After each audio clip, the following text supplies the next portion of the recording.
Come on. There we go.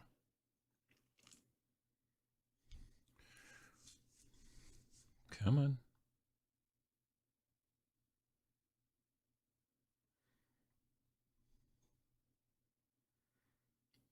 Okay, and that. All right. Pop out the chat.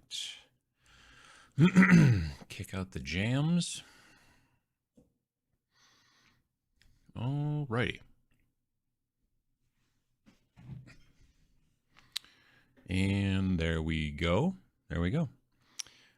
Hope everyone's doing well. Jesse Daniel, morning from a cloudy Milwaukee. Yes, it is dreary here. I'm north of Milwaukee a good deal, but still also very dreary, kind of dark. Sometimes I do these chats and everything, and I'm completely blown out, you know, on this side with like a lot of light because there's sun coming in and all that kind of stuff. Today it's going to be a little bit darker. Let's see. Good evening from an uncomfortably warm Perth. Afternoon from Normandy. Good morning from a soggy Mitten. Absolutely. Good morning from rainy Chicago. Hope everyone had a good Thanksgiving and some extra hobby time. Good day from gray Oxford. Currently on my way to the shops and to deliver some cookies. Nice. Chilly Central Texas. Morning from Erskine, Scotland. Adam and Discourse on at the same time. Oh, yeah. I saw that she went on, well, she'd gone on a good deal earlier than I did because I noticed it on Twitter this morning when I was looking through my Twitters. Let's see here. Wadtomaton, Feisty Crabman, VJ Morph, how you doing? Good to see you. Happy birthday as well, by the way. Good afternoon from Kent, England. Good morning. I hope you had a good Thanksgiving. How's Mom doing? Mom's doing okay. She went with my brother and his wife to her side of the family for Thanksgiving, so that was good. Our Thanksgiving was not great. It started like real early in the morning with finding out that my wife's mom, my mother-in-law, had tested positive for COVID. She felt like she had a cold, and so she had tested and it was negative on Wednesday, and then on Thursday early morning she tested again and it was positive. So we were all going over there for Thanksgiving, so that we had to call an audible and then switch that around. So we ended up going to my wife's aunt and uncle's place, which is also here in town. So that's good. But that was a little, I mean, there was, you know, that was a bit of a bummer. At some point before going to Thanksgiving, my wife was making some waffles in the toaster, some toaster waffles out of the freezer, and the toaster decided to not stop toasting. And she was doing other stuff, making pies and everything like that, and wasn't paying as close attention. And then all of a sudden she's like, what's with all of this smoke? And it did not start a fire, but still on Sunday now, everything still kind of smells a bit smoky in the house. And we've opened the windows here and there and stuff like that. It's been a little warmer than usual and stuff. But yeah, it's so that was a bummer. I had to get a new toaster, which, you know, but still. And then what else? Oh, and then one of our the bathtub in the other bathroom turned it on and then tried to turn it off and it wouldn't go off. Something happened inside the whatever this thing is. And so and that was on Thursday. So, you know, you can't go to the store necessarily on Thanksgiving to get, you know, new shower stuff. So I had to go on Friday morning real early before stream, and I did get it fixed. I'm not a plumber, but I figured it out. So hooray for me, I guess. I was telling a friend of mine this yesterday, and he's like, "You must have rolled a natural 20 because it worked the first time." Like so there you go. Anyway, so that was my Thanksgiving's been a little weird. I had a Friendsgiving last night, had lovely food, and hung out with some folks and stuff. So that kind of put the end cap on it, hopefully, which is nice. So that's a good one. Let me see here. Oklahoma, Iowa.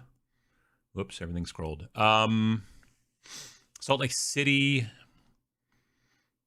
Peterborough, Ontario, Canada. Morning from hot, wet Townsville. Wow.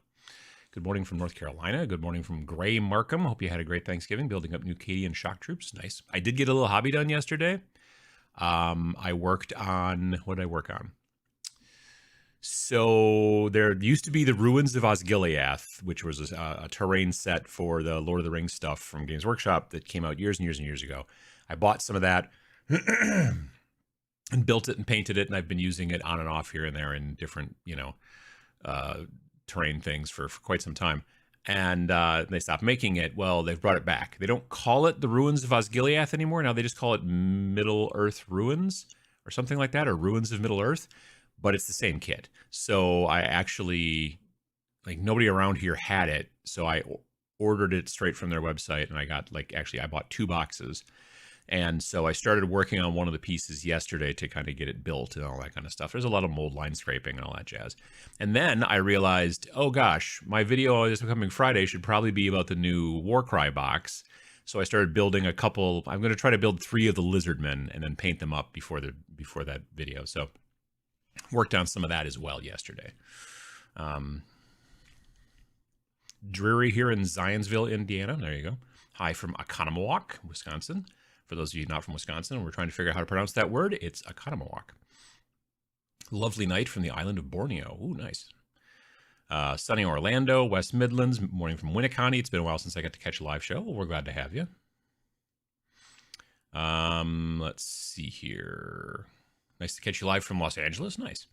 Bremerton, Washington, Paintings and Puppets War units. Nice. Good afternoon from Cannes, south of France. Nice. Rainy Jonesboro in southern Illinois. Greetings from Detroit, Nerd Bunker, painting some Ponce Rivendell elves while watching. Well, it's Elrond and Glorfindel as well as it's that's fine. Soggy, gloomy South Ontario. How you doing? Denmark. Post Happy Turkey Day from Columbus. There you go. Had a very nice chilled day with the family. That's good to hear. Yeah, absolutely. Who else is playing Darktide? I've played some. Actually, on Friday after my stream, me and moderator Matt played for a couple hours. So that was nice. So far, I've been enjoying it. I haven't played it since Friday. So I think there's been some more updates again, probably. It's going to launch when? Tuesday? 28th? No, like Wednesday maybe? I don't know. It's supposed to launch, I think, on the 30th. So like the full-blown launch is supposed to be this upcoming week. Hope mother-in-law gets over COVID okay. Yeah, I mean, she's, double vaxxed and double boosted, I think, even too. But so far, so good,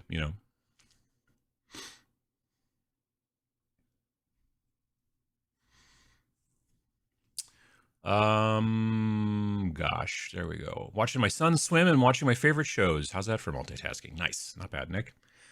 Good morning from Tennessee. Got some Hearthkin Warriors for my birthday. Having to learn how to use my mini skills on an original A-Team model too. Nice. Good morning from an open DC work team, and I'm enjoying the gameplay. I played Blood Bowl like way back in the day, like first edition. And I haven't really played too much since. I've played some Blitz Bowl, but not Blood Bowl so much. Good morning from Saskatchewan. Got some break games for my birthday. Best present, though, is securing our new home. Nice, yeah. Hello and bonjour from French Alps. Winter is finally coming. It has been too damn warm over the last couple of days. Yeah, I know what you mean sometimes. Yeah, I mean, today, well, I don't know about today. Today's currently 37, high of 40. We've had a couple of days, the last couple of days, where it's been, mid 40s, nearly 50, which is kind of weird for late November in Wisconsin. But, what are you going to do? Good morning, Uncle Adam. Trying to tell myself not to buy any more miniatures. Well, I can understand that.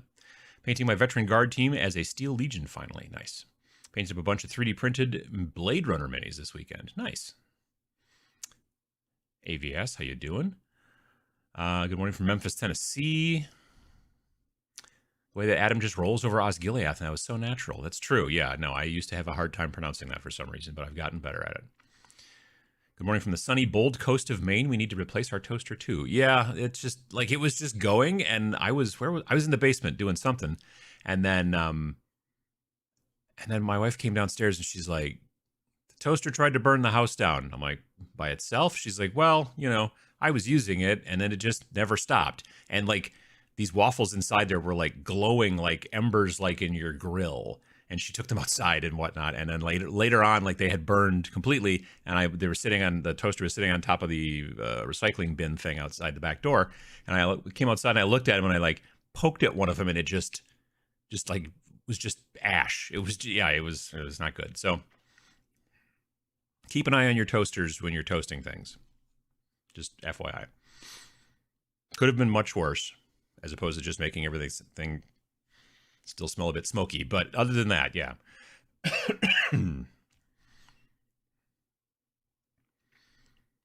Let's see here. Afternoon from a bizarrely sunny Glasgow. Sure. Been spending a decent part of my weekend getting 3D models for Space Station Zero. Nice. Painting my evil snowmen from War on Christmas Village. Gotcha. Happy Sunday from chilly New Orleans. Putting more hours into my dark terrain. Into the dark terrain. Gotcha, yeah. Hello from Spain. Anyone know where to get pro-acrylic paints in the EU countries? Not UK, as I get import tax from there. Not that I know of right now. I know that in the UK that they're through either Element or Wayland, and I think it's Element. But I don't know about the EU yet. South Ontario, gloomy and wet means hobby time for me. Nice. As per today's topic, I am particularly grateful for your channel and your approach and attitude to promoting and being an advocate for this hobby. Well, that's very nice of you, John. I appreciate that. That was not exactly the idea there. That wasn't what I was looking for, but I appreciate that. Let's see here. Mark says, finally made it over to a live chat with the Atom community. Hello all. Well, hello. How you doing? Printing and painting some EC 3D spaceships this weekend. Trying to adhere to the 90-10 rule. Nice. Or the 10-90 rule. Depends on how you want to look at it, I guess. Let's see. I'm also grateful to have the time to devote to this hobby and to my long-suffering wife who has had to put up with it. I mean, my wife, we have the benefit of that we both have hobbies. Like she's very much into knitting. So she knits a lot. I do this. You know, sometimes she goes to a store and comes back with yarn. Sometimes I go to a store, come back with miniatures. You know, it's not too bad. She has a room upstairs where she keeps all kinds of yarn and does knitting, and sometimes knits down here as well. And the den has a lot of stuff in it. I take over most of the basement. It's not too bad. Good morning from DC. I've been using this holiday time to prep for an American War of Independence demo game I'm running next weekend. Nice. Demo games are always cool. Thankful for my new Stark versus Lannister Age of Ice and Fire. A Song of Ice and Fire set. Excited to start painting them. I played a game last week and it was amazing. Thanks for all your fantastic content. Well, thank you. Yeah, absolutely, Chrome Jeff. Whoops. Scrolling. Deadloader says, hey, I made it. Nice. Greetings from Chile. How are you doing? Good morning from Los Angeles. First time I've been awake to catch you live. I mean, that happens. I mean, it's time zones. That's totally a thing. New house has a huge man cave, so stoked to set it up for printing, painting, retro console gaming. It's going to rock. Nice. Good morning. It's an icy morning in Edmonton. I hope everyone's having a great day. Nice. That just reminds me. Edmonton reminds me. I'm going to be seeing Game 4 Matt later today. Edmonton reminds me of that because he lived in Edmonton for some time, and when he was a kid. Anyway, I'm going to see him later on today because he 3D printed me some stuff. I'm going to be doing some sponsored content for Turn Up 28 because they've got a Kickstarter that's going to be coming up, I think this week, and they're going to be starting to sell STLs of like specific like Turn Up 28 miniatures that you can print and whatnot, the things that are, so instead of having the kit bash, you've got these things if you want to go down that road. So they'll be doing a Kickstarter. It's going to last for like 30 days, I think. And so I'll be painting them on Twitch. So, but it was one of those deals where I'm like, I could potentially get my printer set up, but I don't want the first things I print to be things I need to print for like not test prints. You know what I mean? Like, I'm like, yeah, this is a thing that I'm doing work for. So I don't want to be like, well, this is the very first print that came on my printer, and we'll see how it works out. So that's why I reached out to Matt, and he told me yesterday that he had the stuff ready to go. So I'm picking it up from him today. So Edmonton, there you go. This as I am toasting a bagel and giving the toaster the side eye. Well, you should constantly keep an eye on your toasters. They're trying to kill you. Put that on a shirt. There you go. Good morning from Boston. Working on painting Bellicor this morning. Christmas gift from my brother. Oh, that's a very nice Christmas gift. Yeah. I mean, not just Bellicor, but painted Bellicor. Very nice. That's cool. Good evening from Perth. How you doing? Can confirm Monument Hobbies via Element Games in the UK. Yeah, I was sure about that for UK, but I don't know anything about EU. Sadly. For finishing my first set of Votan while I listen. Nice. Thankfulness question. I'm thankful for the abundance is the word I'm looking for, of minis on the market, but generally unsure of how to prioritize projects without starting new ones in a whim. Film inspiration is a real problem. Yeah, I mean, that kind of inspiration can be both a blessing and a curse, because you can certainly be like, oh wow, I played a video game, or I watched this movie and I really want to build terrain like this, or I really want to now make some models like that, or whatever, or paint these guys to look like these guys from Star Trek or Star Wars or Trek Wars or whatever. Anyway, but then the next day there's another show and now you're like, oh, now I want to do this. And yeah, it can be a thing. It's got its benefits, certainly, that kind of inspiration, and I do enjoy it, but you're right, it is problematic sometimes. Now, it totally depends on whether you're very much into, I start this project, I finish this project, nothing happens in between, or or if you're fine with like, I'm going to work on this for a bit, and then I'm maybe not feeling it, and then I work on something else. I find that generally, unless I have a strict deadline for some reason, I do generally find that I am more interested in hopping around, like, because there'll be times when you like start to lose momentum on a specific project, and if you are like, well, but I've got to get this project finished, that can cause you to just not paint. Whereas if you're like, I'm kind of losing momentum on this, so I think it would be fun to do this instead, so I'm going to go work on this other project, knowing that this other project will still be there, so when this project, maybe all of a sudden you're like, meh, then you can switch back to this. But again, it depends on, it's kind of related to Friday's video about how there's no wrong way to do these things. You know what I mean? If you're like, I have to get things done from point A to point B, then you have to figure out ways to mitigate the loss of motivation. But if you're like, I can work on this until I get demotivated and start working on something else, which motivates me more, and then do that, and then come back to this first thing, later on or whatever. It's working one of those two ways that helps, I think. One of my local game stores has recently started carrying the entire Pro Acryl range of paints from Monument Hobbies, and they're pretty great. They are pretty great. I like them a lot. I'm a big fan. I also like their brushes. 3 specific brushes are my favorites, and they're back in stock. So if you're interested, you can go to Monument Hobbies and look in their brush sets, because there's a brush set called Uncle Adam's Favorite Brushes, and there are 3 synthetic brushes, a 00, a 2, and a 4, and they come in a tube, and you should buy them if you're interested in new brushes. They have been my daily drivers. I was just thinking about this, I think, on Friday. They've been my daily drivers for basically a year now. Those 3 brushes, like, and I don't even mean like, oh, I've been using a bunch of them. I mean, I opened a pack of them back at the end of November. It was post Black Friday. I remember when they came out last year. So I opened a pack of them, and then I started painting with them, and I've been using those same 3 brushes this entire year. And I paint a decent amount, at the very least, I at least paint 6 hours a week, because of the streaming generally. So yeah, it's, I've been super crazy happy with them. So if you get the chance, go to Monument Hobbies, and pick some up. They help the channel as well. Also, if you've never bought from Monument Hobbies website before, like if you can't find the stuff locally, I'm going to drink some of this. And now I will set it down so I don't spill it. If you want to order directly from their website and you haven't ordered from them before, you can get 10% off your entire first order. Do I have a button for that? Nope. Anyway, I do on Twitch. I just don't here.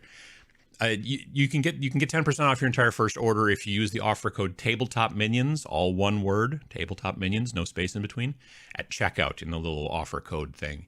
You'll get 10% off your entire first order, whether it's brushes, paints, the whole whatever, the tools that they make, which I love their mold line scraper, their new X-Acto blade knife that's retractable. That's dope. I've been using that a lot lately. I like that too. So anyway, you can get yourself 10% off your entire first order. It's also an affiliate link, so again, it helps to support the channel.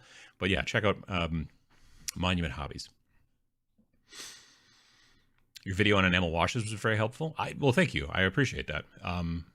It's one of those things where I'm like, I know this is not necessarily going to pull down big views, but I know it's useful. And so,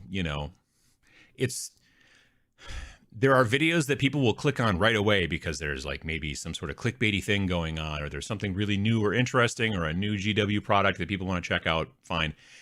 But then there's also videos that are like, this is maybe not like, if someone's like, yeah, I'm not really doing that kind of thing right now, so I'm not going to bother watching that video, and like when it comes out, but then maybe 6 months later, they're like, I think Uncle Adam had a video about how to do enamel washes. And so they have more long-term legs, those types of videos. They're a little bit more evergreen versus like, hey, here's this new thing. Like nobody right now really wants to watch the video that I made about the Pariah Nexus box for Kill Team 2018. You know what I mean? At the time, it did pretty well, like right initially, but then after a while, you're like, meh, like every once in a while somebody looks at it, but like videos about like whether it's the stuff that Sam's had on my channel, like how to paint a power sword or whatever, or other tutorial type stuff like how to paint Necrons, how to do this enamel wash, that stuff over time picks up sometimes. Not always, but usually. Good morning from the mountains in New Mexico, painting a Rogue Trader Egg Sentinel this morning. Nice. My fiance is also into books and video games. Nice. Hello from Germany. Howdy, Chris. I too have a home that functions on a yarn versus miniatures balance. Yeah. 52 miniatures. How you doing? Hope all is well. Hope all is well with you as well. Things went okay with Thanksgiving. Toaster tried to burn the house down. Shower stopped working for some reason. Something broke in the inside, so I had to replace that part. But other than that, yeah, so far, not too bad. I was sleeping, but your live streaming woke me up so loud. That's weird. Let's see here. Please give Matt my best. Absolutely. Haven't had a chance to speak to him in far too long. Yeah, I agree. I'm simply grateful for the galaxy of choices we have today because truly a golden age in this hobby. One wonders how long this can possibly last. I mean, yeah, you're not wrong. It is a good question. I think that there are parts of the maybe golden age kind of thing that are going to change, and other parts that are, well, I mean, a lot of parts are going to change. Change is the only constant. But I can definitely see, like with 3D printing and things like that, that's going to become more and more widespread, just in general. And I can definitely see some benefits, obviously, to that for people who are interested in kind of more indie and that kind of stuff, and also just for the manufacturers who are like, look, I could produce this and go through all that jazz and blah blah blah, and then have to mail it all over the world, or ship it to different distribution centers and distributors and this and that and all that. Or I could just make some STLs that people could download and they can print them themselves, and you're going to see more of that, I think. But yeah, I don't know. Games Workshop, it's going to be interesting to see what they do with 10th edition 40K. I think that's going to be a big indicator. And we'll probably find out more this summer, because I'm pretty sure that's when it's coming out. So, yeah. You'd think that the rise of retro gaming would get GW and other companies to do retro lines and minis. I mean, they are technically moving back into the old world, so that's kind of like retro gaming, a little bit.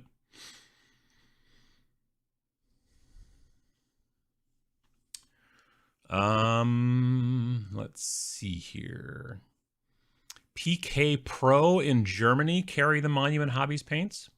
That's good to know. All right.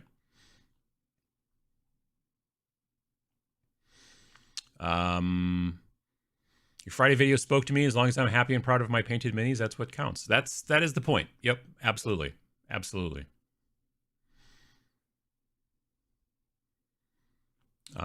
Thanks for all the videos. I just started getting into the wargaming hobby a few months ago, and your videos have been a great help. Well, I'm glad to hear that. That is the idea. Absolutely. Sorry, was it Moderator Matt or Game Format? So I played Dark Tide with Moderator Matt on Friday, and I'll be seeing Game Format, aka Milk Can Matt, today, this afternoon, sometime after I get done here. Good evening from the Philippines, and happy Thanksgiving. Painting up some Rohirrim for the Middle-earth strategy battle game. Nice.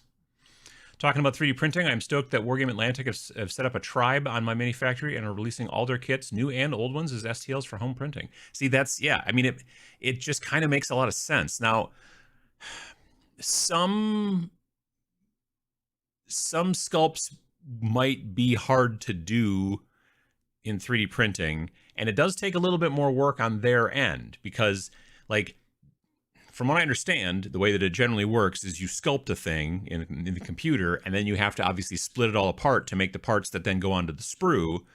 So I suppose, at least from many situations, you do that initial sculpt and then you set that aside, make a copy of it, because later on you're going to probably sell it as an STL, but you also do the thing where you make it in plastic and all that jazz.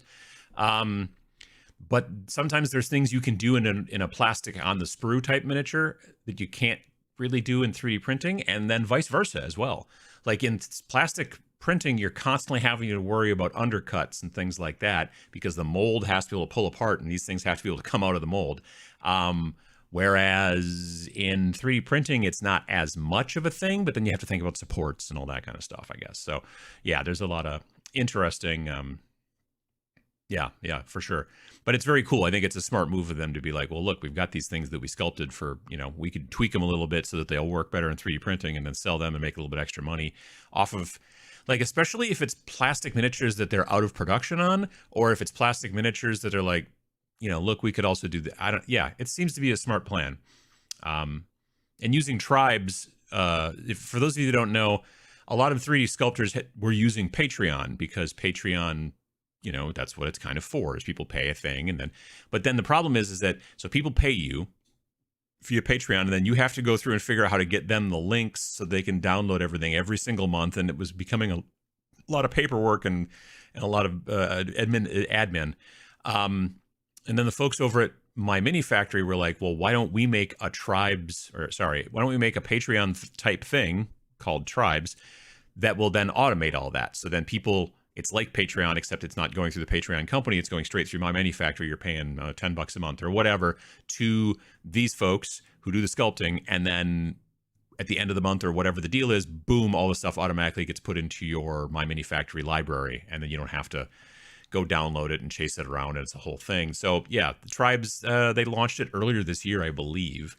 And it's been working out real well. I mean, now, admittedly, there are still plenty of sculptors who are doing both just because they're like, don't want to just like completely be like, oh yeah, you Patreon people get out of here and switch over to this.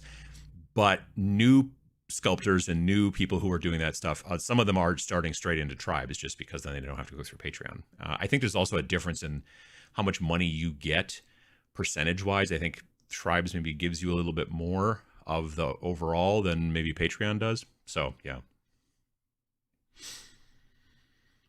Another Whataburger Thanksgiving. No minis for me until I finish the new living room for my wife. Nice. Hello from Argentina. Howdy. Skirmish games are great for hobby ADD. Yeah, absolutely. I talk about this all the time. The reason I like skirmish games is because it's like a buffet. Like I can paint 10 of these guys or 5 of these guys or whatever, and some of these and some of that. Whereas if I have to play an army game, I need to paint the same scheme on 30, 40, 50, 100 models, depending on which army you take. And I just kind of don't want to do that. I like doing a little bit of this and a little bit of that.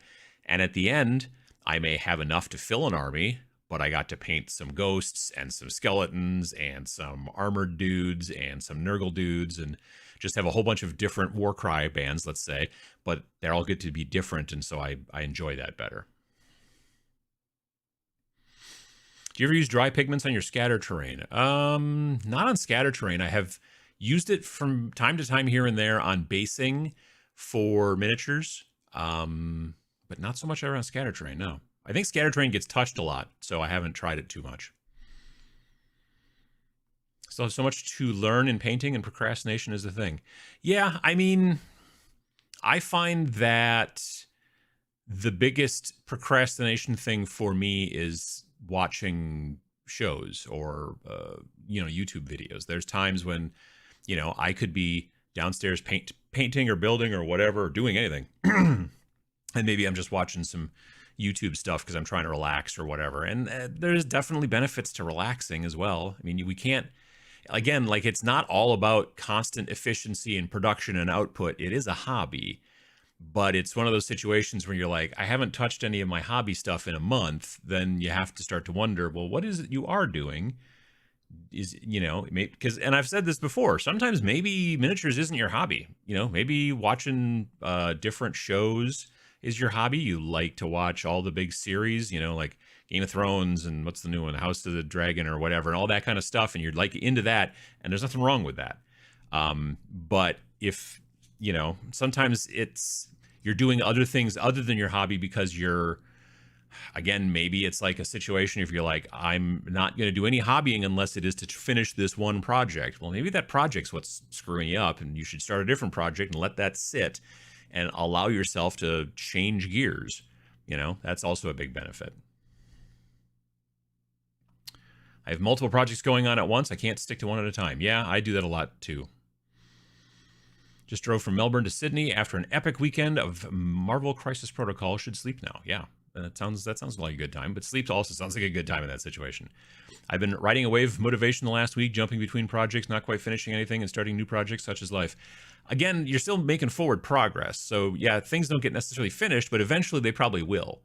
I've also talked about that in videos before too, where like if you're just like, oh, I'm not sure what to do. If you've got some project that needs a half hour more work and then it's finished, if you do that half hour more work and now it's finished, you get the endorphins of like, hey, look at this finished thing, even though you only spent a half an hour on it because you'd spent, you know, technically 6 hours on it, you know, in the past or whatever. It's something to, it's nice to have those extra projects kind of laying around for when you need a quick win. You know what I mean? I'm thankful for resin 3D printing since the only way to get official minis where I live online is paying 3 times the price in postage. Sure. Love those brushes along with Sam's weapon wrap. Yep, Sam's got a brush set through Monument as well. Hope you had a great Thanksgiving from the UK. Amazing fellow, amazing channel. Well, that's very nice of you to say. Thank you very much. I appreciate that, Paul. Let's see here. Thankful for my FLGS. Shout out to Go4 Games in New Orleans. They're the only place I know that keeps a 24-hour play space. No kidding. Wow. 24-hour play space. That's pretty cool. Could have used that code earlier this week. Love Monument and the Proacral Paints. Yeah, I like their stuff a lot too. Absolutely. Echoing the praise for the enamel wash video, ordered the streak and grind right after. Nice. Yeah, no, it's I like this stuff a lot. It is, like I said, be careful of the bottle. It's a little not particularly great, but the stuff inside is pretty good. FLGS had the Pariah Nexus box set on sale for Black Friday at 50% off, so I finally grabbed it. Guess I need to get that video of yours. Well, in the video's it's not like a painting tutorial. I do another video about how to paint Necrons, and you could use some of that for the flayed ones. But yeah, in that video I was talking about how the Pariah Nexus box was not so great. Like the models were fine, like the models are nice, but the rest of it I was like, this doesn't, why did they do this? And you know, that's why you're finding it on Black Friday at 50% off, because a lot of other people thought, why did they do that? Especially since they did it just before the launch, because they came out with it in, I think it was in early 2021. And then in summer of 2021, they're like, hey, look at this new version of Kill Team. All the other stuff, ugh, you know, and so anyway.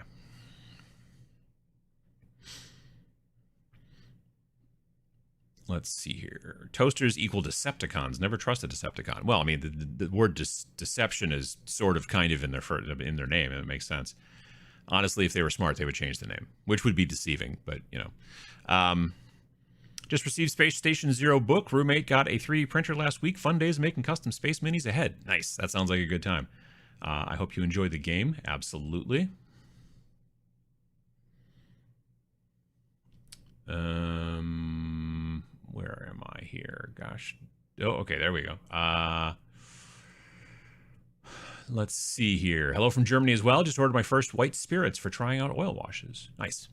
Yeah, the stuff that I've been using is called, like I said in the enamel video, is called Gamsol, Gamsol, I believe, and that was on the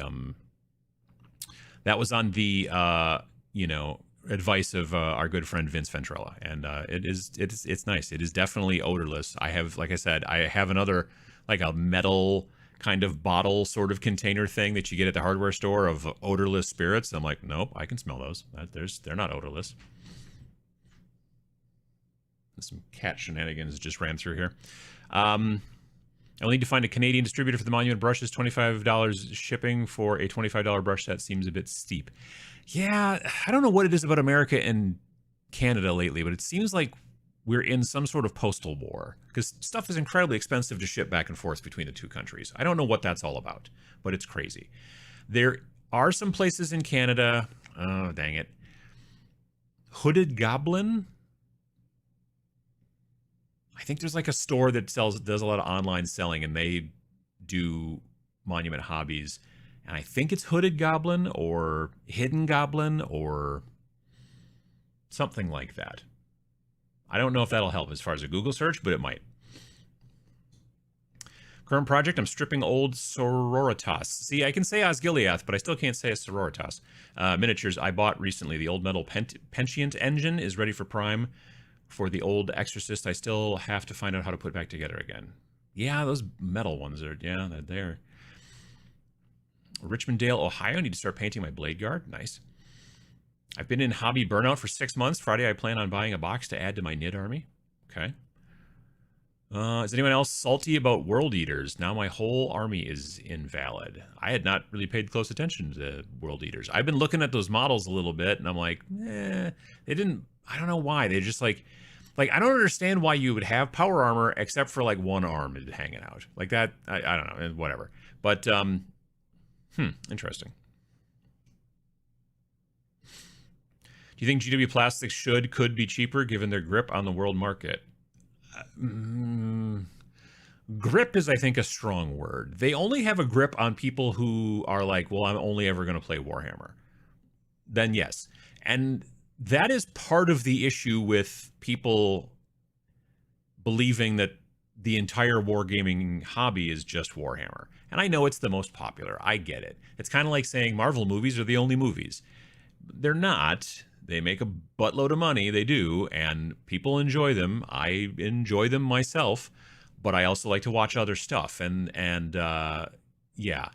So I never like to call it a monopoly because it's not a monopoly. There's plenty of other people out there who make miniatures that you can buy for games that are not Games Workshop stuff, or heck, you can use them for Games Workshop stuff. You can't use them in a tournament for Games Workshop. I get it. But if you and your friends want to sit down in the basement and play, I don't know, Warhammer, 40K, new edition, previous editions, I don't care, house rules, whatever, you do that. You can play whatever miniatures you want. It's totally fine. The police are not going to come. But if you are like, well, I'm a tournament player and I always play in tournaments and I can't play anything with that, well, then that is the bed that you've made for yourself to some degree. Should they be cheaper? Oh, yeah. No, they definitely should be. Yeah, I definitely think they should be. But you don't get to be a giant, huge, multi-billion-dollar corporation by, selling stuff cheap, I guess. I mean, except for those companies that do. Not within gaming necessarily, but, there's plenty of companies out there that are humongous that sell stupid, like Walmart sells stuff for relatively cheap and they're massive. So I don't know. Yeah, I don't know. I believe that most things coming out of Games Workshop these days are overpriced. For a while, I was amazed at how inexpensive their plastic terrain was. This was quite some time ago. This was back, like I remember buying like these models or those models, and then you could buy a plastic terrain kit. It was like $25, and it was like a ruined building corner, manufactorum, something like that. Some of those like City Fight or whatever type kits were surprisingly inexpensive for a while. That's not the case anymore. Their terrain is just as expensive as their models in some situation. It is funny, though, that you could be like, well, this one guy is $35 and this entire piece of terrain is $55. And like, that's weird. And again, it's a lot of different factors. But I don't know that they should. Like, I don't know what would... basically, if we could, if some government agency could be like, look, these are too expensive, you have to reduce your price, then that government agency should get a lot busier in a lot of other areas, not just in tabletop wargaming. You know what I mean? Because there's a lot of things that are expensive these days. So yeah. Just got some ground Zero games. Is that what GZG is? Moon Grunts for Space Station Zero. Oh, 15mm. Yeah, that'd be Ground Zero games. Nice. Can enamels be used at this scale? Yes, but You might have to be a little bit more careful about how you clean them. Clean away the enamel and stuff like that. Because at smaller scale, you're going to maybe wipe it away and it'll be as if you didn't do anything in some spots, or if you don't wipe it away enough and it's a wholly different story. So yeah, it's a little bit harder, I think, in that scale. I have a hard time painting in 15 millimeter scale at all, for one thing. So that's, there you go.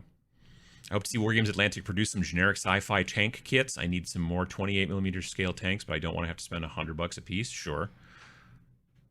Has Wargames Atlantic made sci-fi tanks before? I guess I haven't noticed that. That's pretty cool. Modiphius has started selling STLs for their Star Trek minis. That's true, yeah. Actually, we talked about that, I think, last episode a little bit. Last one of these, 2 weeks ago. Yeah. I like seeing companies doing that kind of stuff. I think it makes a lot of sense. I think in that case that what they were doing to some degree is they're like, look, we're going to make a production run.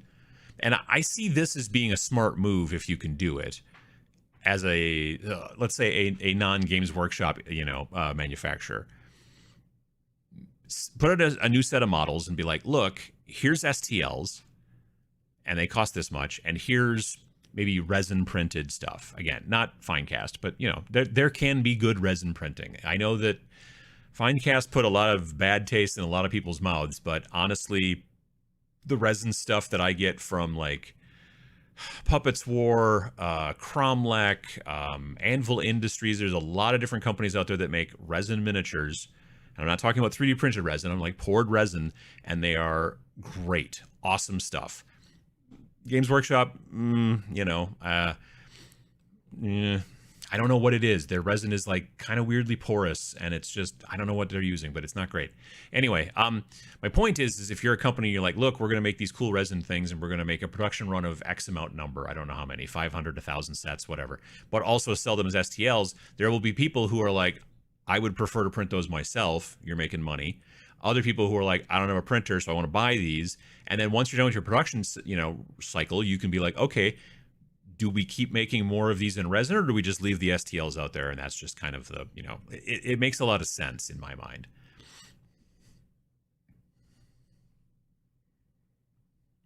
Get my 3D printed miniatures from Etsy. I don't have a printer yet. Yeah, I've done that myself. How will you be painting up and basing your new Osgiliath ruins? I don't know if I'm going to. I was thinking about this yesterday as I was gluing them. I don't know if I'm going to put them on bases or not. I generally like to put ruined sci-fi or modern buildings on bases, but ruins, like, for fantasy type stuff, I don't generally put them on bases. And I think it's because it's assumed that when you see a building in a sci-fi game that is knocked down, it is relatively recently knocked down. So it would make sense for there still to be rubble and stuff kind of at the, around the base of it. Whereas ruins, in the kind of medieval sense or fantasy sense or whatever, these buildings have been knocked down for, I don't know, millennia or at least centuries or a really long time. So it would just be grass and stuff generally underneath them. So I don't know. It's a weird sort of thing that I've got going in my mind, but that seems to be how I have a tendency to do it. As far as color is concerned, I don't know if I want to try to make them match my original ones so that they can all be put together separately, or if I want to try to go a different color. I do generally like making stone gray though. So that's kind of what my old Osgiliath ones are. And I'm like, yeah. Like I could go brownish maybe, or tan, like maybe it's more of a sandstone kind of a thing. I don't know, but I have a suspicion I might stick with some sort of gray. Finally got my 3D printer to allow something to stick long enough to fabricate square. Well, that's pretty cool. Now I need to tune the layer shift with no real guidance at all. Yeah, that's the thing that makes me nervous about 3D printing, is not quite understanding how the tweaking works and stuff like that, but we'll see how it works.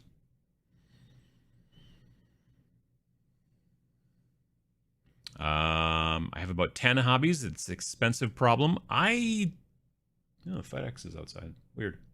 I'm not stopping here.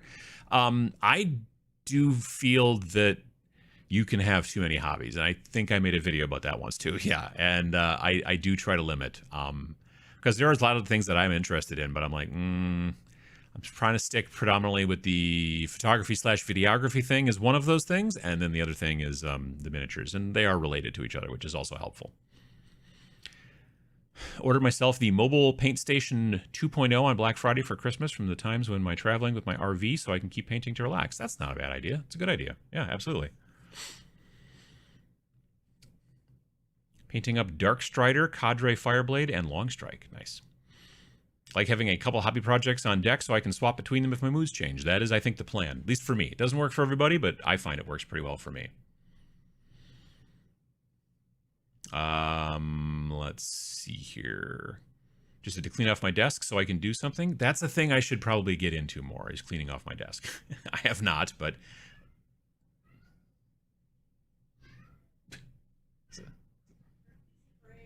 Oh, it's a Fleecy Parade. I'm like, who is that? That sounds like Margot. Or Maggie, I mean. Vallejo has a new formula for their game color line. Pretty excited for those new paints. Nice. I don't use a ton of the... Well, let's see here. I use a little bit of their model color stuff. Specific grays that I've just really, really like for certain reasons. There's a black gray or a gray black, and there's a basalt gray, and those are the two that I use a lot. And then, well, the silvers that I like, but those are technically in the model metallic air line. I like the silver and the chrome quite a bit from that specifically. Finally busted out my Uncle Adam's favorite brushes this morning. They're really nice. I like them a lot, yeah. But I'm glad to hear you. I'm glad to hear you like them, though, Feisty Crab Man.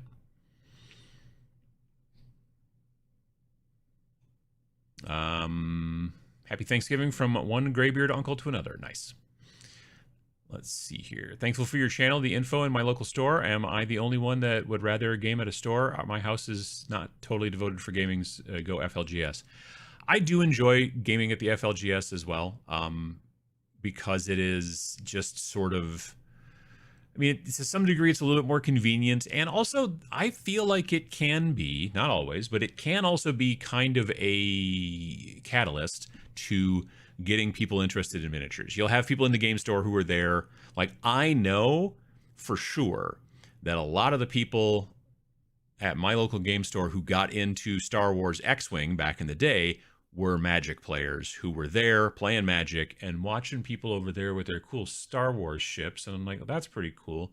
I don't think I could paint those. And then people go, no, they come that way. They're right over there on they're pre-painted. And the people are like, the Magic folks are like, really? And oh yeah, and there's also cards involved too. And they're like, really?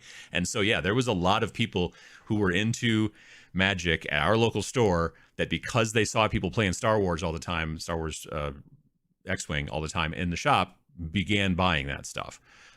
So, you know, there's, I think, a benefit to getting more people interested in our specific portion of the hobby when you do it at the game store. I think there's also a benefit to that.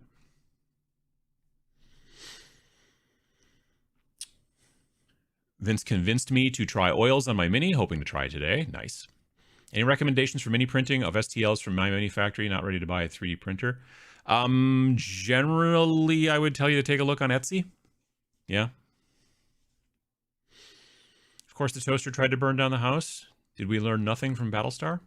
That's a good point. Any idea for a Land Raider Crusader with one thing missing? Strew? Is that the right term?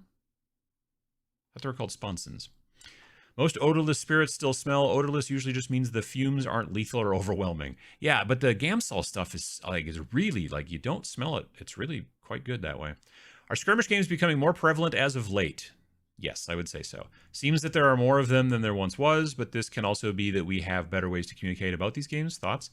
I think that you're seeing more companies doing it because they understand that it is an easier ask for new players to get into a skirmish game.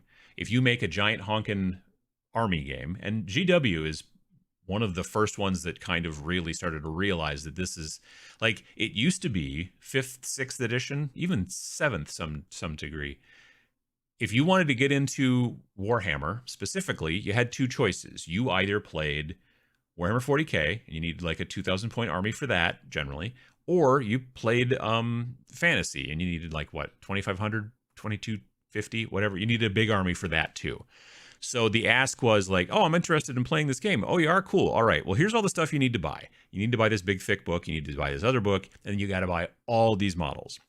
So when Kill Team came out, They were like, look, here's a $40 book that has everything you need in it, rules, and also, all the army lists that you need for the most part.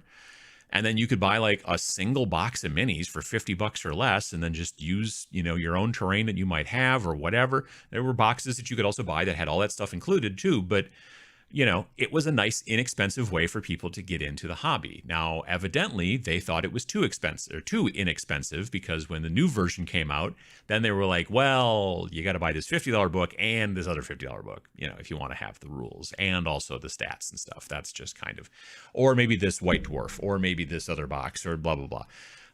But it's easier to get people involved in wargaming when you tell them, look, you don't need 50 models, you need 5, maybe 10. That it works out better that way. I think that there's also, I don't know, for me personally, I just don't enjoy big army games anymore. I know there's plenty of people who do, and that's cool. They should keep playing them. I just don't want to play big army games. I want to push around far fewer models myself. So that's another reason why I like skirmish games for sure. And I'm suspecting there are other people out there that like that thing too. But there are also still plenty of people out there who are like, I like the spectacle of a 4x6 table covered in miniatures. And like, that's cool. So there are games for both of those types of folks out there, which is good. Thankful for the fun little Age of Sigmar local tourney we had yesterday in Kingston. 3 chill games. Nice. I love painting scatter terrain, and today I'm making the Realmscape objective set. Nice. Hemp plastics is interesting. I don't think I know much about hemp plastics. I got a YouTube reply on one of your videos that I won a prize. Is that legit? No, it never is. It's anytime that if it's me and I'm responding to somebody on YouTube, it'll just say Tabletop Minions, and I have a check mark behind it, like in a little circle thing or whatever. It'll be highlighted. The people who are doing this scam, and they've been doing it not just on my channel, but channels all across YouTube, and YouTube doesn't seem to be able to do anything about it somehow. Anyway, they will like grab the channel's logo, from somewhere, put it in there, and then put in like my name, and then something like, text me at and a phone number, and that'll be the name of their entire account. And then they'll just sit there and respond to people and go, oh, hey, you won. It's great. Awesome. Just text me at this address and whatever, or Telegram and blah, blah, blah. And then what they do is they're like, yeah, we're going to give you a free PlayStation 5, but you got to pay $200 to ship it. And then you don't get a PlayStation 5. So yeah, I will never give anything away through the comments like that. So yeah, it's never me. It's never me. GW doesn't have a monopoly. They have a monotony. It's a never-ending flow. It's pretty never-ending these days, that's for sure. I think Fenris Workshop in Quebec has a lot of Monument Hobby stuff. Unfortunately, I love our West, and that costs astronomical as from the US. Well, I can see that. Have you looked at Vallejo's new game colors and express colors? Do you think that they are a little late to the speed painting game? I have not looked at them because I don't know where I would even get them. They're not like available. Well, maybe they're available in the United States, but I have never seen them in a store, and they never reached out. So I have not had any access to them. As far as being late to the game, I mean, you like what you like. Some people are like, I don't like these, I like those, and whatever.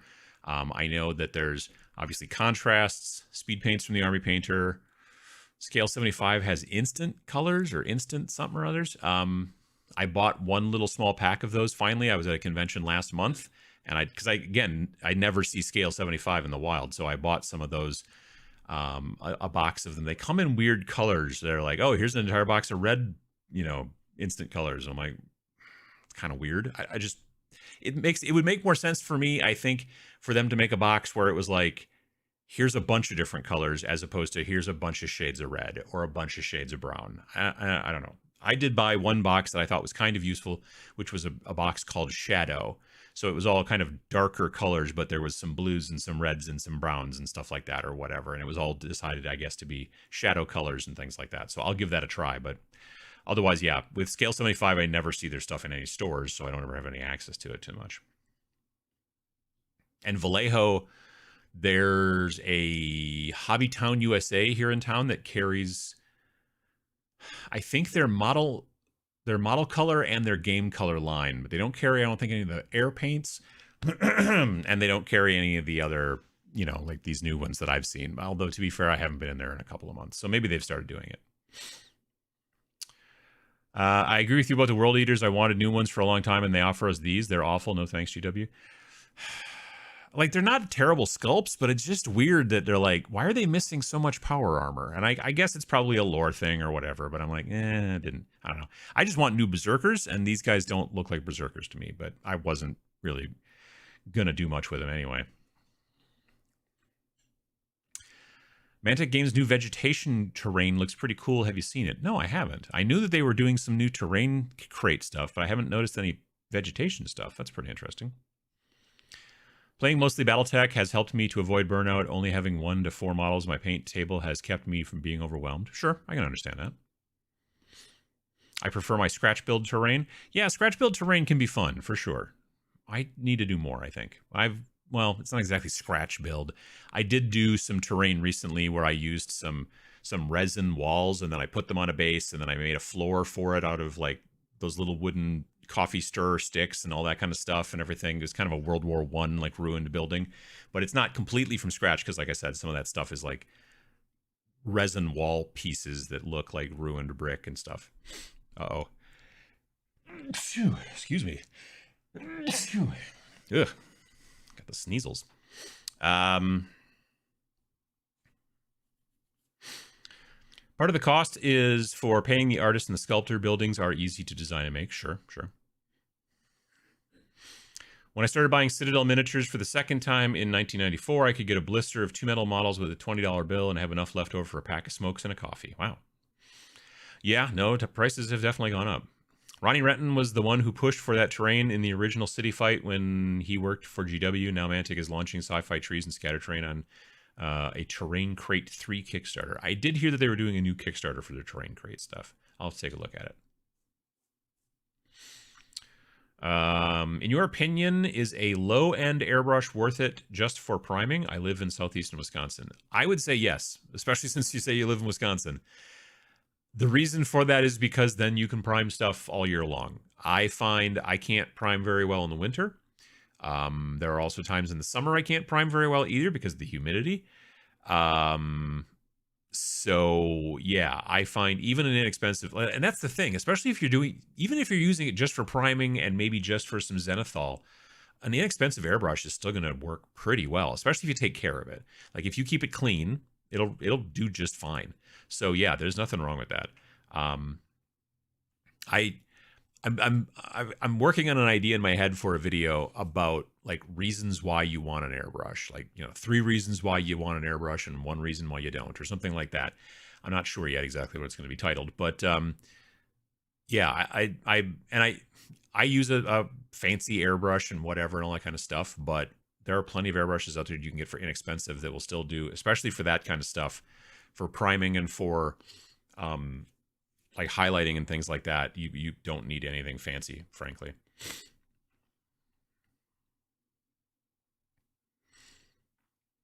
Let's see here. I wasn't a fan of Forge World miniatures for Lord of the Rings battle strategy games. Something off about them. Forge World's resin is, especially when you start getting into the vehicles. I've had friends who've put together Forge World vehicles, and they're like, you better go out and buy a whole bunch of those big clamps that you get at the hardware store because, man, those things are warped. You know, you have to glue everything together and then just squeeze it with like 13 clamps from 15 different angles. And ugh. Yeah, so, oops, that moved again.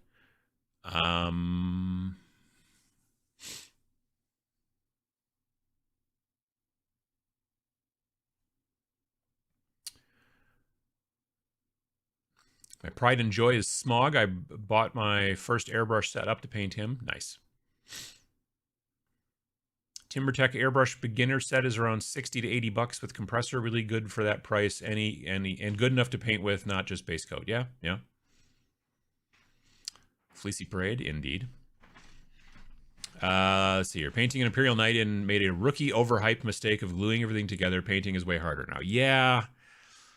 Yeah, I'm still, I have a tendency to still not usually work in sub-assemblies as much as I should. Those little tiny lizardmen from the new Warcry set, I started putting them together yesterday, a couple. I'm going to try to put 3 of them together and paint them and stuff like that for the video for next week. Man, they're small. And then I glued them all together. I'm like, that guy's got a big shield on him. I probably should have left that off, and then I could put it on later. And then I'm like, I know these guys are so tiny. It's not like I'm going to get in there and do a bunch of detail work. So it'll be fine. It'll be fine. Hope everyone had a great Thanksgiving. I've got a question for Adam in the chat. My resin printer lives in the garage. It's cold. Do any of you good folks have a suggestion? Temperature is pretty important in 3D printing. I've been told in several situations that the key is to try to, like if you can get an enclosure for it and keep the enclosure kind of warmed up, helpful. I know that Ninjon was showing me that he uses, it's like a little belt that goes around, you put it around the tank, and it's for brewing. So if you're into home brewing beer, it is this thing that you plug into the wall, and it's just like a rubber kind of belt that you put around the container when you're making wort, I believe, which is part of the process of making beer. And it keeps the temperature, it's like a heating belt, and it keeps the temperature at a certain temperature or whatever. It keeps it warm. And so he uses one, John does, around his tank, not around the outside of the plastic thing, but the tank that the resin sits in. He puts it in there and all that kind of stuff like that. So maybe that's something to look into. I need to figure that out myself because the basement is cold during most of the year. Even in the summer, it's cool. But, but I have an overall enclosure, and if I could just figure out a heat source in there relatively well, then it wouldn't be too big of a deal. So between my minis and my disc golf time, plastic takes up too much money. Most hobbies are expensive. That's true. It's true. I mean, there are some hobbies that aren't. Like if you want to get into drawing, all you literally need is a pencil and a piece of paper. You can also go fancy and have to buy like a fancy, Wacom Cintiq, 21-inch, like, drawing thing with a screen and all that kind of stuff. But you could also just, piece of paper and a pencil. But yeah, I mean, most hobbies do have usually a cheap aspect that you can go with if you want to. But not all, evidently.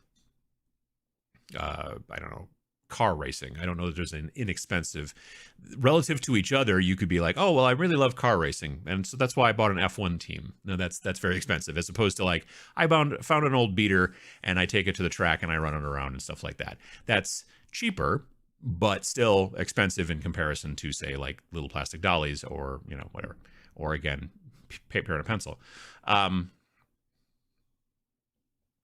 Talking of too many hobbies, I knocked myself down to 3 hobbies. Lure making. I fish at least 9 months a year. Sure, makes sense.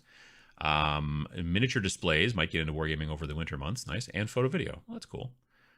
And some of that stuff has some overlap. You know what I mean? So, like, for lure making, especially if you get into, like, those kind of solid body type lures and things, like a Rapella type or whatever, there are people who will get into that and they'll like start airbrushing their own lures and stuff like that. And now you've got an airbrush, and well, you could use that also on miniatures or your displays and stuff like that.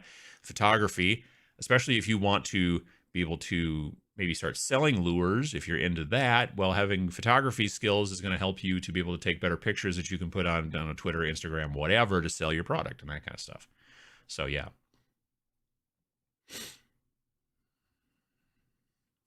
I recently bought some acrylic wall racks for nail polish from a large online retailer. They have really helped to keep my painting desk clear of clutter. Yeah, I bought some of those for my airbrush room, and they do help a lot. The downside is the room where I paint my miniatures is cinder block walls, so I can't just very easily attach something directly to the wall. I do have some like shelf kind of tiered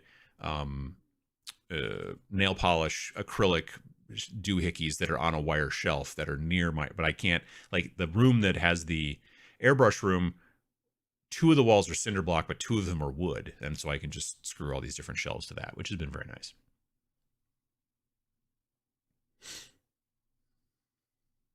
Hey, Adam, have you ever tried a skirmish game rule system called Fistful of Lead by Wiley Games? It has a variety of genre supplements. Seems up your alley. Fistful of Lead. I don't even know if I've heard of that, frankly. One-page rules games are good for scaling up and down between skirmish and army games. Oh yeah, I mean you've got Grimdark Future, which is an army game, and then you've got Grimdark Future Firefight, which is a skirmish game, and they do the same thing on the fantasy side as well. Wow, I have several local game stores that carry Vallejo. Yeah, we don't like the two game stores here in town. Neither of them carry Vallejo. I don't think. Yeah, they carry Citadel. Obviously, they carry Army Painter. They carry one of them carries Turbo Dork and Monument. I don't think that they carry AK Interactive, which is fine. Yeah, I don't know. I think it's just those. Yeah. But like I said, there is a hobby store, Hobby Town USA. They seem to carry the Vallejo. That's the only place in town that has that.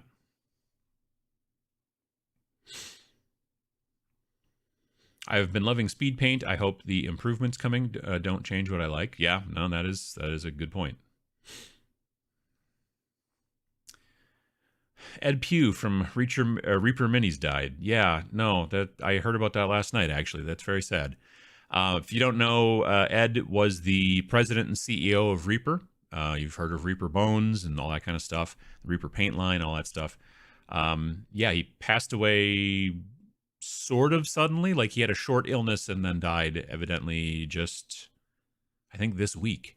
So yeah, that kind of came out this. Like I said, I first heard about it last night. And it's very sad because he was a definite advocate for gaming for the masses. With the Bones line and the success of all that stuff. We're definitely like, I want to be able to get small plastic miniatures for inexpensive plastic miniatures into people's hands, and for D&D and for all kinds of different things like that. And so yeah, it's a bummer. I talked to him a couple of times actually at that Reno trade show that I used to go to, the Gamma Expo. I chatted with him at least a couple different times. He's a real nice guy.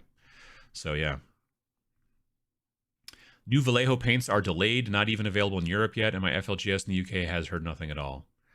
I know there's been some videos about him, but I don't know really much else about him beyond that. Looking forward to them as I mainly use their paints, so you would hope this new range plays nicely with them. I mean, it might. Corvus, how you doing? When prepping minis, do you prefer to remove mold lines on each individual piece before assembly or after the whole mini is assembled? I generally try to do it as I'm cutting them off the sprue. That's my normal kind of situation, is I will cut, I'll figure out which piece I need according to the instructions or whatever. I'll cut that piece off the sprue, and then I will kind of clean it up and then glue it. That's usually how I do it. And then I miss some, and then I have to go back and fix it, and it's a whole thing.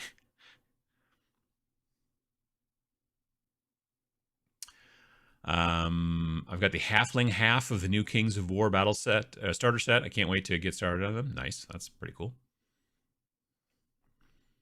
Let's see here. Clean the individual pieces separately. Sometimes you have a difficult time reaching those lines after assembly. That's also a good point. Yeah, good point. Seeing as there are only 2 more every other Sunday shows left in the year. Oh my goodness. Are you going to do a best of 2022 hopes and predictions for 2023 show? I don't know. I mean, I'll definitely still do the Tabletop Minions Awards because I've done those the last... How many of those have I done? 3? I think maybe 3. So this will be another one. I'll be doing that. I generally try to have those right around Christmas. When's Christmas this year? I mean, I know when Christmas is, but I don't know what the day is. 25th is a Sunday, so it would probably be the 23rd. Friday the 23rd is when the TMAs will go up, and we'll figure that out. But yeah, I don't know. I'm not sure about as far as for this show what the plan is on that. I read the one-page rules, Grimdark Future Firefight, Grimdark Firefight, and Fantasy Skirmish rules. They look nearly identical and pretty much excited to get started with the system. Nice. Green Stuff World, whatever you think of this company because of their other actions, have something called Dipping Inks, which is a contrast paint as well. Yeah, I was thinking about trying to buy some. I was at the Nova Open, and there was a booth there that had it was mostly just Green Stuff World paint. Like that was, they had like big racks of Green Stuff World paint, and then they had a bunch of stuff that they had been 3D printing that they were selling separately, which was weird. It was like a 3D printer and paint store. I don't know. Anyway, but they didn't have any of those dipping inks in stock yet. They hadn't, and this was again late August, early September. Like that show starts, I think, on the 31st of August and like ends on the 3rd of December or of September. So they hadn't had the stuff in stock yet. So I wasn't able to get at it. I did actually buy, because again, that's the first time I've ever seen Green Stuff World paints in the wild. I have seen the texture roller things from Green Stuff World. I've seen those at shows before, and I've purchased them even, but I'd never seen any of their paints like actually available to buy at a store or a convention or whatever. This was the first time I'd seen them. So I did buy some of their liquid pigments, which I haven't messed with yet, but I hope to soon. I need to find the right project for them, I think, to start.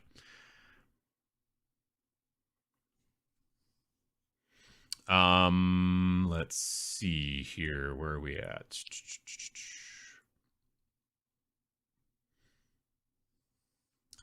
I'm thankful for Uncle Adam, Vince, and the rest that make these videos, as my attempts to get back into the hobby has fallen flat due to time and money constraints, but I still want to be in the know. Well, I'm glad to hear that.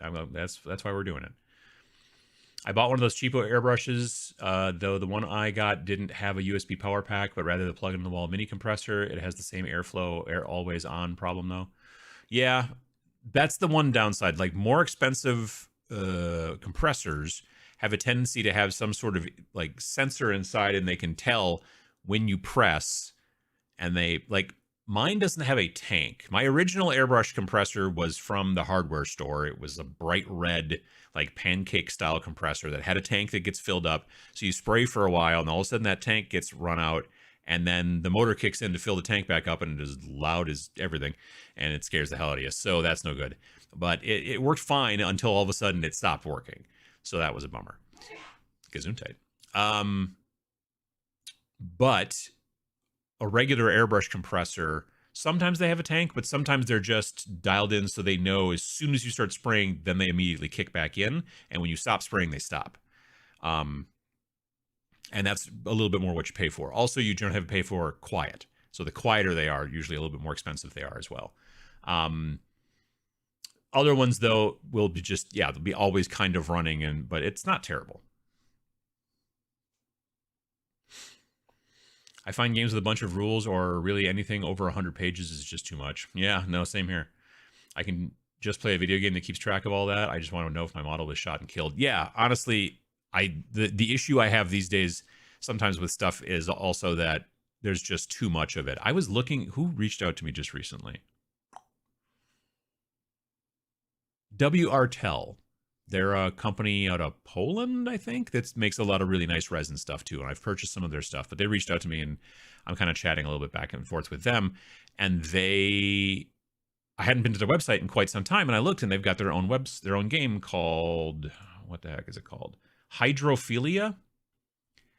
And it's some sort of kind of sci-fi-ish kind of skirmishy game. And I was like, okay, well, it's a free download, which I think is smart. I'm like, I'll check that out. And it was like 100 and some meg. And I'm like, ooh, this is going to be a real big book. Turns out it's only 14 pages long. There's just lots and lots of artwork. They probably could have optimized it a little bit better to make it a smaller download or whatever. But yeah, it's an interesting kind of like a cyberpunky sort of thing, and they're making a line of miniatures for it, but they also make miniatures for whatever. But yeah, so 14 pages, I think that's awesome. That's great. And that's, again, personal preference. I'm not saying all games need to be like that. I'm just saying if I look at a rule set and it is really crazy long, like Space Station Zero is like 128 pages, which is, in my mind, is okay, and here's why. It's because so much of that is just scenarios. The way the game is played, Space Station Zero, the game that Vince and I made, if you haven't heard about it, one of the games, this first game was Rain in Hell. That was about 64 pages. Anyway, you can go to snarlingbadger.com and check it out. Anyway,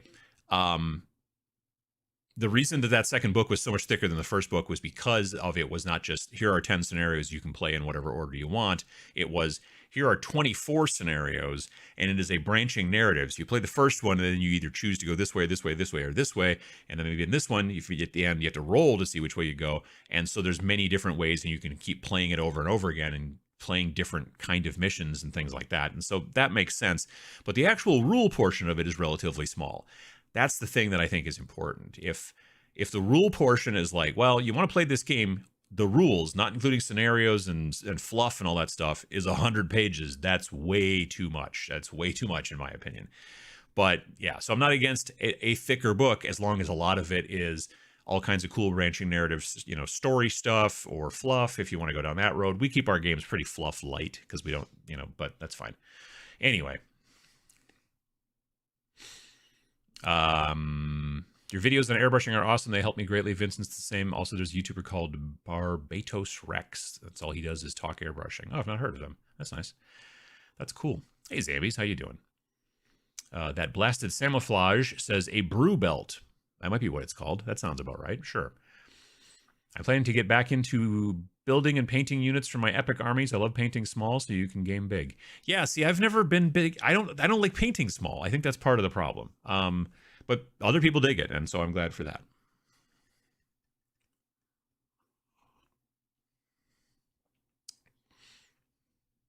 They call that a heating wrap, a firm wrap, firm for fermentation, I'm assuming.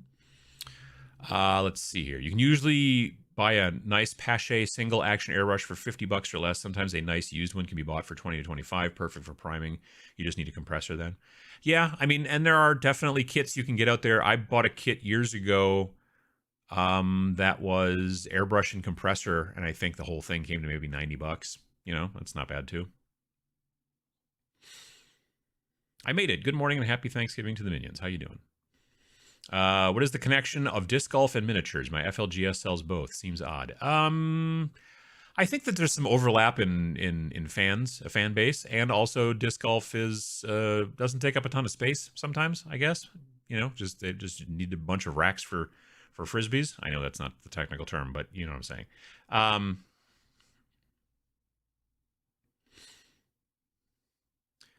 Found a compendium of the 1997 game with all the rules, fixes, and extra formatted. Going to give it a go. Cost to be about 75 pounds to get Tyranid proxies for the mixed army. There you go. That's cool. Picked up the printed version of Space Station Zero a couple weeks ago and played my first game last night. Super fun, and I can't wait to learn more of it and with all the nuances. Nice. Well, that's good to hear, Hilton Hobbies. I appreciate that.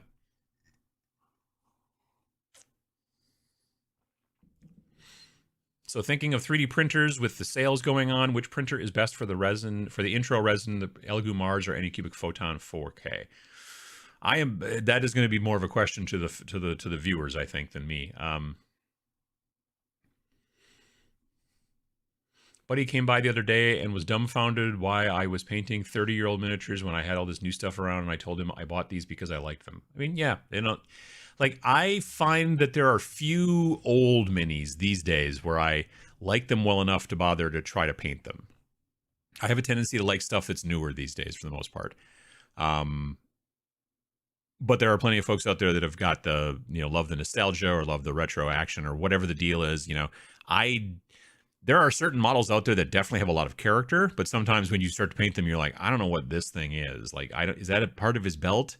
What is that? Is that a pouch? Does he have a tumor? It's not a tumor. You just never know. So,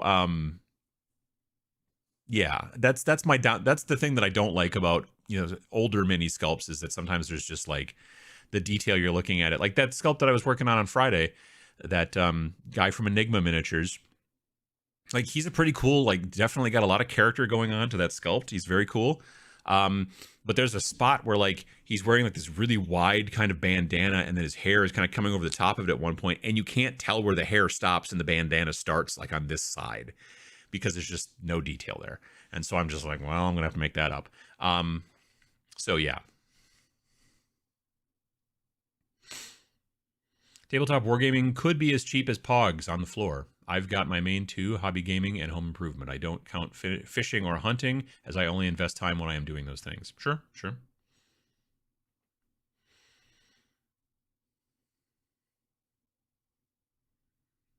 bought the Forbidden Psalm book for solo. Looks really good. I just got the this is from the folks who do Forbidden Psalm, and this is what's called The Last War. It's based off of Forbidden Psalm's rule set, but it is like alternate, like weird World War One instead of being fantasy, whatever. They also now have one called Kill Sample Process. I think I got that right this time. Kill Sample Process is another one that's coming out soon. Like, it did a Kickstarter, and you might be able to buy the PDF now, but maybe not. But the book will be coming out. The PDF will be available real soon too. This is also available in PDF if you're interested on Wargame Vault. It's called The Last War. And that Kill Sample Process, which is a cyberpunk thing, that's also based off of the same rule set basically for Forbidden Psalm. But yeah, it's like I said, World War One, like weird World War One. There's like haunted tanks and giant trench maggots and stuff like that, and you play it on a 2-foot by 2-foot board, so it's nice and small. I dig that. Anyway, that just showed up last week, I think. Local game store used to be my go-to place to play games. Over time, my crew have split into the 4 winds, and I have to drive half an hour to get there, so trying to start gaming here at home. Yeah, I get that too. Excuse me.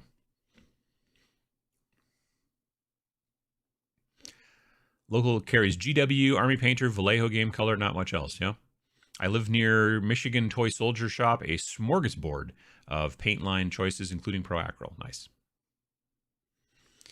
Last I heard, the new Vallejo paint was supposed to be out by the end of the year. They were shooting for November last I heard. I guess it got delayed. It will probably still have to order online. Yeah, I'm sure if I was to take a look at it, it'd be an online thing. I ordered the Vallejo speed paint. I'm from Germany, and the shop sent me a message that the paints are in the mail. Well, that's good. Morning, Uncle Adam. Have you thought about doing a video on using pigments on minis, or any quick thoughts about using them? I have messed around a little bit with dry pigments, very little, partially because not really being a display painter, dry pigments always make me nervous on gaming miniatures because they're going to get rubbed off a lot. Now, as an example, here's a miniature. So I am fine with putting brushing pigments onto the ground and getting it also on his little tiny boots and all that kind of stuff, because as I'm picking this miniature up, I'm picking him up here, or I'm grabbing him around the edge of the base, but I'm never grabbing him by the ankle or like doing this.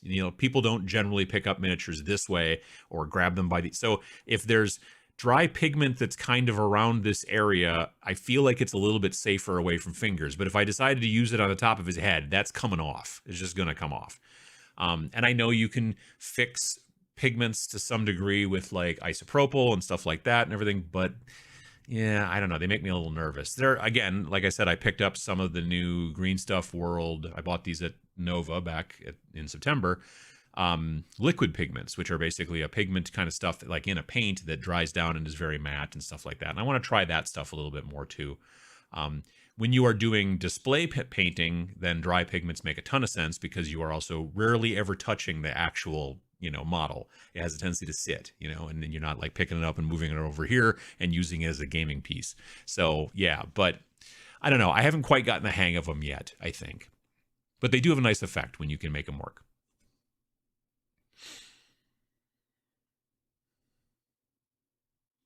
Vallejo silver airbrush paint is the one you really like. Yeah, the Vallejo Model Metallic Air. They make 2 colors that are my favorites, are silver and chrome, and they are come in the little squeeze bottles and all that stuff, and I like them a lot. Hello from Portugal. Have you seen the Elden Ring miniatures, and what are your thoughts on them? I knew that they made a board game or whatever. I haven't seen the miniatures per se. I got a copy of the Dark Souls game from Steamforged way back in the day when it came out, and the models are fine, but because of the type of plastic they use, they have a tendency, like they're good sculpts, but sometimes they're bad models, because like things in the packaging will bend, and then you have to like heat them up with you have to like boil a bunch of water in your microwave or something like that, and then dunk the model in there and let it get all wiggly and sort of, soft. and then try to straighten things out and then dunk it into cold water and hope that it stays that way. And it will for a while, but it'll eventually kind of go back. I can't tell you how many times I've had models that have had like, that are made out of like cheaper plastic and they come with a bent sword, and you're like, well, I can fix that. You do the thing with the hot water and the cold water and you get it nice and straight again. Everything's great. And then seriously 3 months later, it's like back at the, like that. And so, I don't know. I'm glad that they're doing it. I mean, it's cool that they're doing that kind of stuff. It's a good gateway game for people who are like, I like Elden Ring, the video game. Maybe I'll like the board game. And then, maybe they end up starting to paint miniatures and stuff like that. That can happen. But yeah, I don't know. I haven't played Elden Ring at all, the video game. I've watched it a bit online, but I have not played it. I'm not good enough for those games anymore, I think.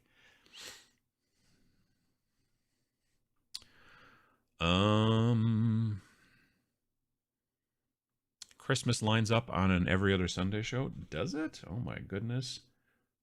Well, we'll have to figure that one out, won't we? Yeah, you're right. The next Every Other Sunday show also will very possibly be from Vince's house, because I will be at Vince's place. So we're going to have to figure that out. But on the other hand, it may be a Every Other Sunday show with me and Vince and Sam and Miniac and Ninjon. That would be something, wouldn't it? So we'll see how that goes.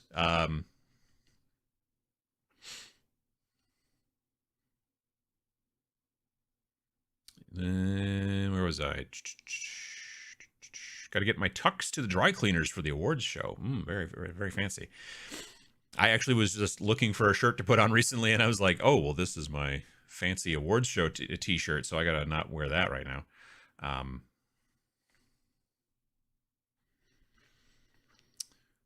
very behind on chatter. Let's see here.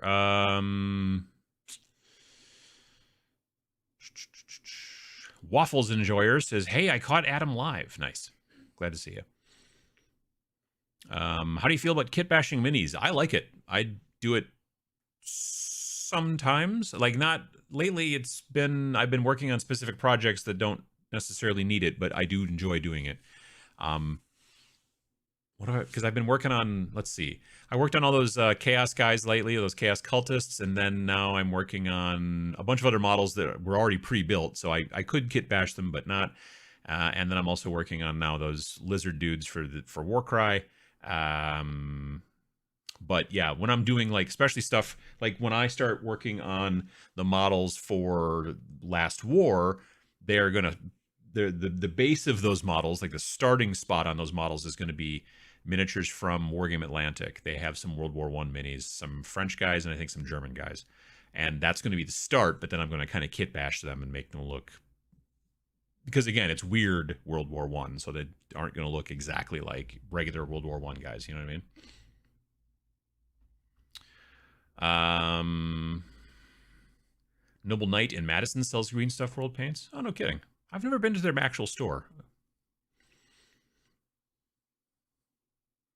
Game Universe stores in Milwaukee bought into the Green Stuff World stuff instead of Turbo Dark stuff. Huh. Okay. Yeah, I haven't been to a Game Universe in a long time.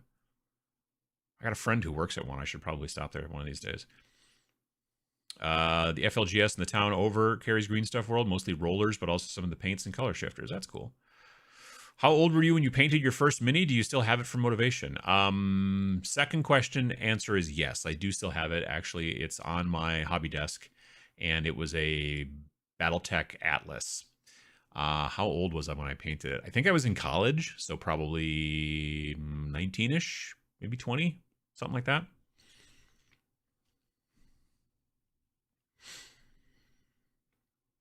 I finished kit bashing 2 servo arm backpacks for these ancient tech marines.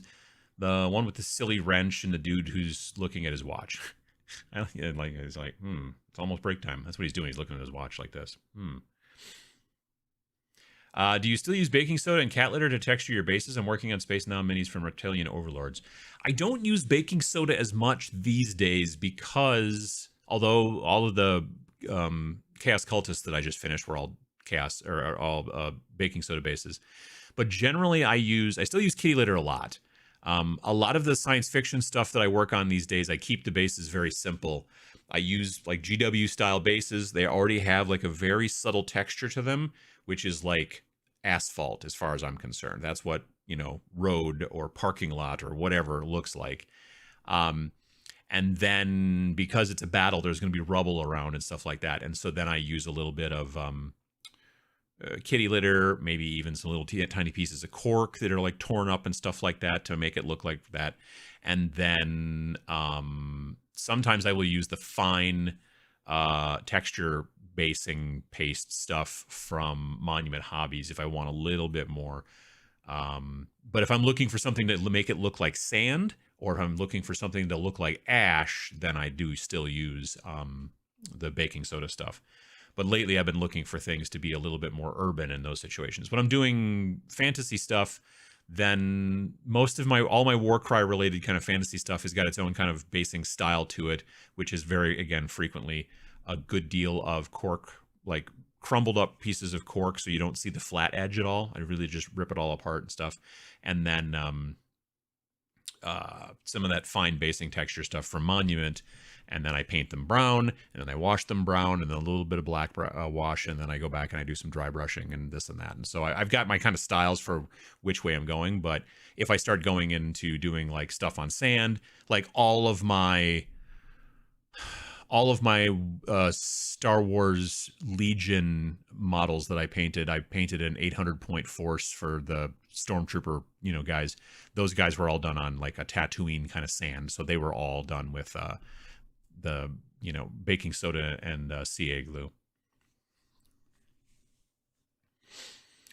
Recently worked on condensing War Machine Mark III into Mark 3.99. Took it from 80 pages down to 5. Nice.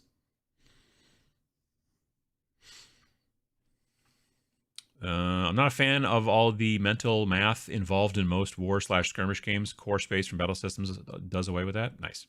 Yeah, I mean, and some people love that kind of crunch, and some people are just like, nope, I don't want that stuff. And I find that rules are very important. I know there are people out there who will play a game because, oh, I love the lore, I don't care about the models and the rules. There are other people out there who will play a game because of the models, they don't care about the lore and the rules. And then there are people out there who play a game because of the rules and maybe don't care so much about the models and the lore. I find rules to be very important. I find miniatures to be very important, but I also am a big fan of model agnostic or miniature agnostic games because then I can use miniatures from all kinds of different companies and stuff like that. So I still find the miniatures important, but I don't find that I have to have the miniatures that come with this game, hence the mini agnostic thing. But a good rule set is very important to me. If this rule set doesn't make sense, if there's a bunch of weird rules in it that just don't flow right, in my opinion, or whatever, I have a tendency to just be like, oh, okay, well, I'm not going to play that. Like, I got to be honest, like, Infinity has never, I've tried 3 different times to like, I've done demos of Infinity, and there's something about the rule set, and I've not tried 4th edition, but 3rd edition and I think 2nd edition I tried. And just there's something about the rule set that doesn't make sense to me. There's just things that I'm like, this is not how this should work in my mind, and so it throws me out of the game. So I'm not immersed or whatever, and so that's troublesome. But yeah, there are some people who are like, no, I'm all about playing Space Marines. I don't care how good the rules are, how bad the rules are, or whatever. That's just what I do, and that's fine too. But that's not how I do it. Kelly, how you doing? Disc golf is one of my many hobbies. Gotcha. Custom dies for the discs is popular. Really? Still working on why GelSoft stores sell e-scooters. I don't know what a GelSoft store is. I think I know what e-scooters are. Hello, Uncle Adam. Just popped in, but wanted to tell you how much I love Rain and Hell. Been putting a ton of hobby time into kit bashing some bloodletter demons, and it's so fun. Well, that's good to hear, Magnus. I appreciate that. Thank you very much. Hey, Adam, I've printed and built several Grimdark Future Firefight. Yep. Teams now. Having a blast with the customization. Have you played the fantasy version, or are you sticking to Warcry? Yeah, I have not played the fantasy version, no. I've only ever played the Grimdark Future Firefight. If he's Nurgle, it's probably a tumor. Yeah, he's not Nurgle, I don't think. After this is over, I'm rebuilding a pole building for my display. Going to be a total detail job, much better than it was before. Not enough room to say everything. I'm going to do it here. Nice. I used to work with a trench maggot. Huh, well. JP Got Rockets, how you doing? Wargames Atlantic is getting ready to put out a Core War plastic soldier set. They are weird World War I style bird-like. I don't know if they're birds. I think they're more like anteaters is what I've always kind of felt that they are more like. But yeah, no, I saw that. I got interested in this Quar's War, which Zombie Games is the company that started all that, and they've been making the Quar, whatever models for quite some time, and they're really cool. And but they're like totally like, yeah, it is like World War I except fought between these sort of sad-looking kind of like bipedal anteater people, and it's, I don't know, it's just an interesting concept, and I've always been kind of interested in it, and I bought into some of it at a convention I was at. I think it was Las Vegas Open in maybe 2019 or something like that. But the miniatures were all metal, and I remember I started working on some of them, and like the head, so it's again like an anteater type of head, and he's wearing like a little hat and stuff, and then just like the thing goes down, and then there's like a divot to glue his head into his neck. But it's just again like a ball, like at the end of his neck is just rounded, and then it just kind of goes into a socket that's sort of big. So you're just metal, just on metal. So you'd have to either pin it or throw green stuff in there. And I started messing with it, and I was having bad luck trying to get their heads attached to their bodies, you know. And I was like, you can't use plastic cement, obviously, because it's not plastic, it's metal. And so it was just a real problem. And then I sort of fell apart and stopped doing it. Well, the fact that they're now finally doing plastics for them, which is awesome, I could see myself heading back in that direction again, because it is a cool concept. And the rules I liked when I read them originally, and so they've probably also updated them some, because like I said, last time I read the rules was probably 5 years ago. So yeah, I'm looking forward to that as well. And the big benefit is I should be able to use a lot of the terrain that I use for, or that I'm going to build for Last War. I can use a lot of that terrain in this Quar's War as well. So there you go, boom, 2 for 1. Anyone in the chat have any idea when the Escher jet bike will see the light of day? I don't know either. Yeah, I mean, you know, they were like, oh yeah, we're releasing these, and then I think they're stuck on a boat someplace or something. I'm not sure what, but I have not heard. I'm hoping, I guess, December. I don't know. Yeah, I don't know.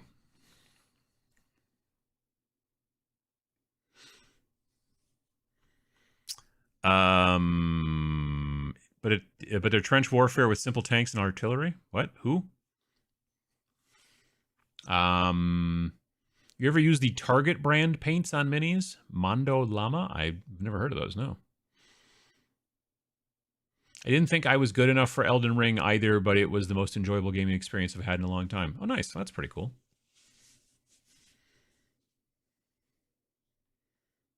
You'll need a moderator for that group, like Herding Cats. Well, yeah, maybe. We could potentially get, maybe Vince's wife Kathy would be interested in moderating us, like with a stick, just poking. Anyone tried the Skyrim tabletop game? Looking for Christmas ideas. I don't know if, well, so there's a Elder Scrolls miniature game from Modiphius, if that's what you're talking about. I mean, it's Skyrim, but they don't call it Skyrim. They call it Elder Scrolls. But yeah, I have not played it, though. Will that be live from VinciCon? I mean, probably, I guess. I should talk to him about it tonight. We're going to get together, I think, tonight and chat about it.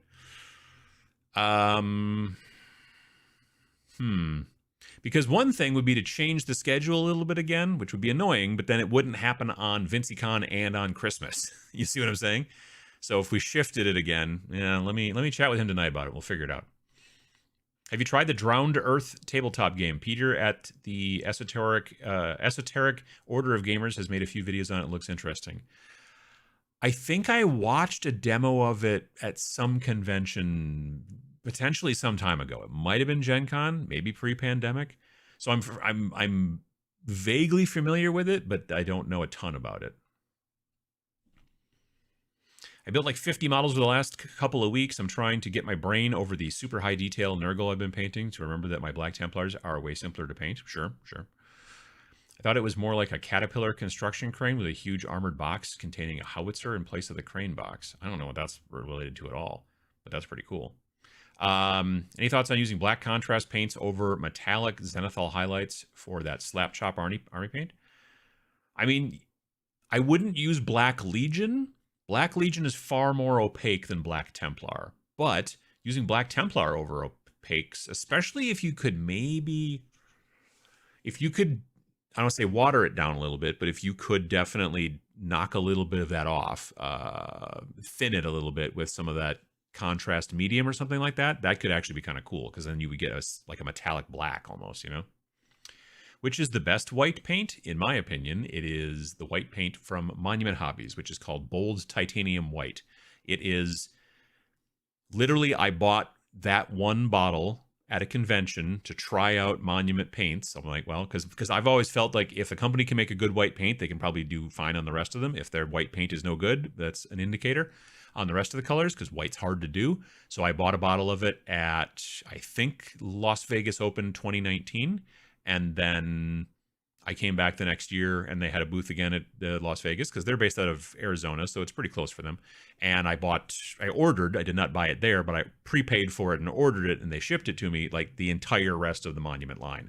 And so Monument has been my favorite opaque paints for, well, since 2020 at least. Actually, technically since 2019, but from 2020 at least when I got them.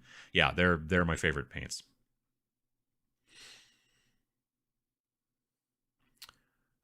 Just picked up some more Turbo Dork paint yesterday. Very excited to use it on a new project. Nice. Rubbing crayons on metal minis isn't a thing nowadays. Yes, I am old enough to recall that. Yeah, I don't know. I mean, I've seen people use watercolor pencils for edge highlighting sometimes. I've also seen people use regular, like normal, like lead style pencils, like a 2B, you know, or whatever. And that is to make the edges of models look like a little bit like the paint's worn off on the edges, and so you're seeing metal underneath. I've seen people do that, but I've never seen people do crayons. Just ordered a bunch of Wargame exclusive minis. They seem to have a mix of their own stuff as well as 3D print and cell service. They have other artists. Pretty cool. Yeah, a lot of people are doing that too. Like that WR Tel stuff. You know, I noticed that they're also starting to do more. They're starting to do STL's things as well, and so are Anvil Industry. Yeah, no, it's I think it's smart. If you're going to be sitting there sculpting anyway, you know, also putting out some stuff for 3D print that people will buy, you know, that you don't have to ship anywhere. You don't have to warehouse it. You don't have to manufacture it. It just makes a lot of sense.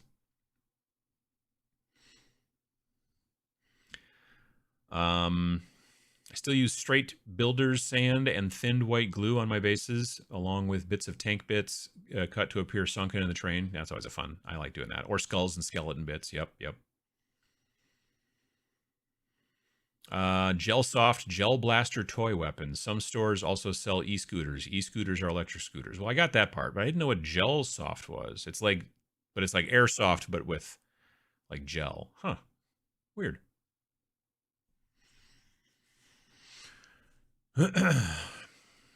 My son just woke up. He's going to start slap chopping a runt herd from 40K. He's 6. Nice. He says good morning. Well, good morning to him as well.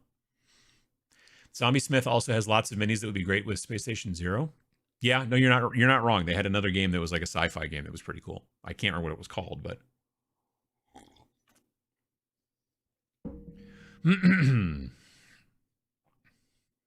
hello, Uncle. Excuse me. Hello, Uncle Adam. I'm currently working on Heart of Gur. Nice.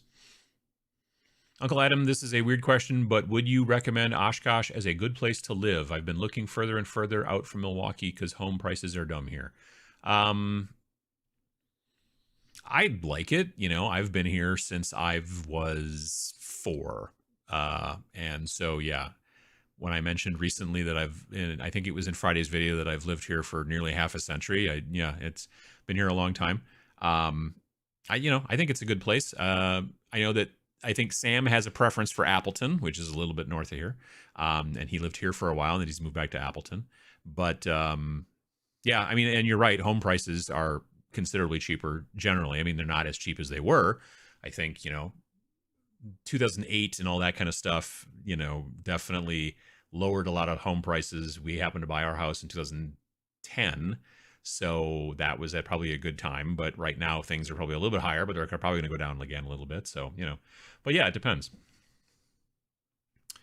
Let's see here. Mixing and shaking paints before you use them is important. Very true. Very true. Do you have any recommendations for paint shakers? I have a Typhoon mixer, which is very heavy.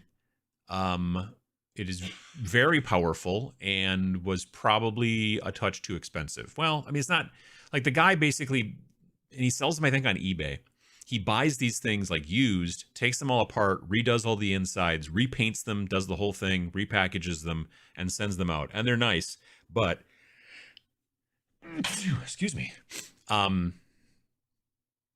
The Vortex style mixers, which are considerably cheaper, also do really good work. And, you know, so, and they're not as heavy. So there's that too. Is there a miniature game out there that's like Necromunda but not GW and will allow some of my models to throw an opponent from a walkway or tower? The throwing part I don't know a ton about. There is a game out there. One Page Rules makes a game called Gang War, which I think is an add-on to Grimdark Future Firefight, which is their sci-fi skirmish game. Gang War is supposed to be basically a Necromunda thing, but like I said, I think it's an add-on. I don't think it's a standalone, but I don't know that for sure. And I don't know if you can throw guys off of stuff, but definitely in Grimdark Future Firefight, there are rules for people being like shot off of like ledges and stuff like that. And there maybe is throwing too. Maybe it's something you could house rule if you really wanted to. But yeah, I would maybe take a look at that.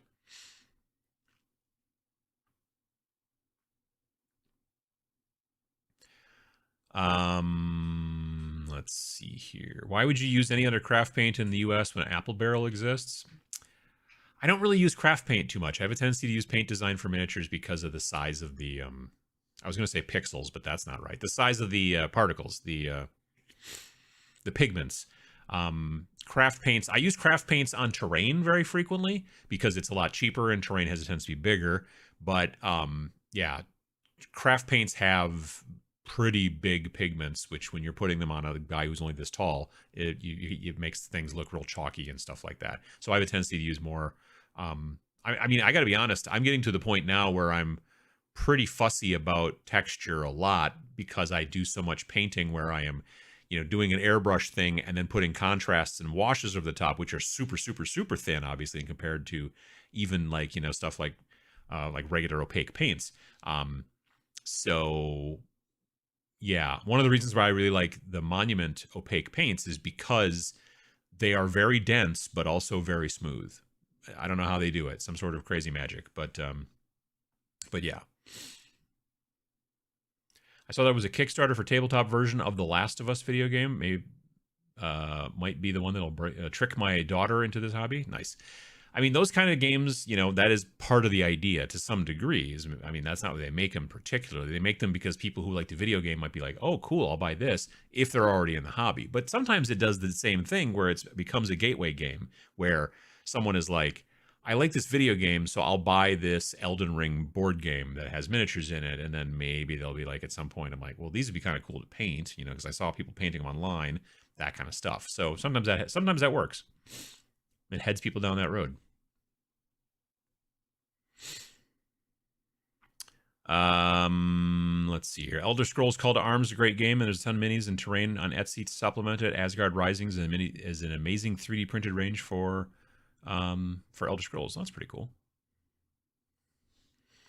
I am starting to get my group into Mordheim. Have you played the game? Sure, years and years ago. Any thoughts on doing a standalone games or campaigns? I don't know what standalone.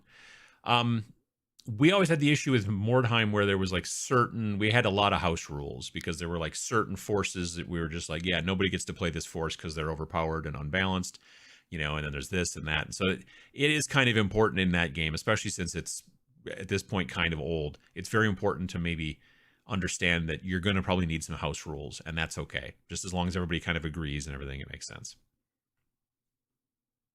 That titanium white is life-changing. Yeah, it's a really, really, really good white paint.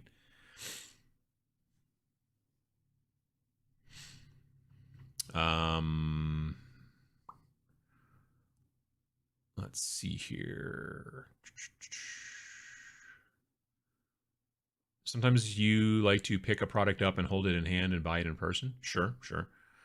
Yeah, like I have a hard time with paints. I don't like to just, well, sometimes with paints I don't like to just buy them just off. I'm not going to go online and be like, "Oh, this is a paint line I've never heard of before, so I'm going to just order it and go to town." If I've seen maybe a bunch of reviews about it, then that's maybe a different story. But because people ask me about all kinds of paint lines all the time, and I'm like, I don't know anybody who uses it. Can't get it any place locally. Because again, in many situations, you can't order, like you buy it in kits, like here's a bunch of paints that come out, but sometimes you can buy single bottles. But then sometimes if you just buy a single bottle, the shipping can be really expensive. So if I can find it at a store, pick up a single bottle or a couple bottles, come home, mess with it and go, oh, this is pretty good, or oh, this isn't very good at all, or whatever, then I feel a little bit better about it. But just being like, oh, I want to buy like a pack of 30 paints or even 10 from a company, like the stuff that like Scale 75 does, where they sell them always in those, like, I think is it 6 or 8 bottles. I'm always like, I don't know if I want to go down that road so quickly and have 8 bottles of like, oh, I don't like this stuff, and now I'm stuck with it. So I don't know. Have you ever done an air fix kit or something similar? Same thing as minis, but only for display. I have seen some of that stuff at the hobby store years ago, but it's not been for a while. I haven't seen Airfix in person in quite some time. Anyone know a good place to order scale expanded metal? Not sure what to call it when looking. I don't know what that is. Expanded metal scale. Is it like I-beams and stuff like that? Or is it like trusses? I know for I-beams and things like that, you can buy plastic I-beams through a company. It's mainly people use it a lot in like model train boards and stuff like that. Evergreen, I believe, is the name of the company that makes a lot of plastic card, and also like, if you're talking about I-beams, I don't know what expanded metal is otherwise, but if that's what it is, you can get stuff like that through a company called Evergreen. They're the manufacturer.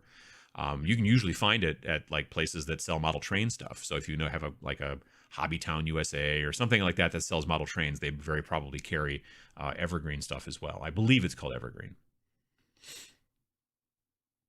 I didn't get that. Why? Can you try again? No, shush. What is I must have clicked the button with my wrist. It's like airsoft, but uses balls that expand in water and is legal in Queensland where airsoft isn't. Oh, nice. Thanks to you, Uncle Adam, I've been a champion for Star Wars Legion. I got 4 factions with some miniatures painted with my brother and my friends willing to play me, working on B1 droids at the moment. Nice.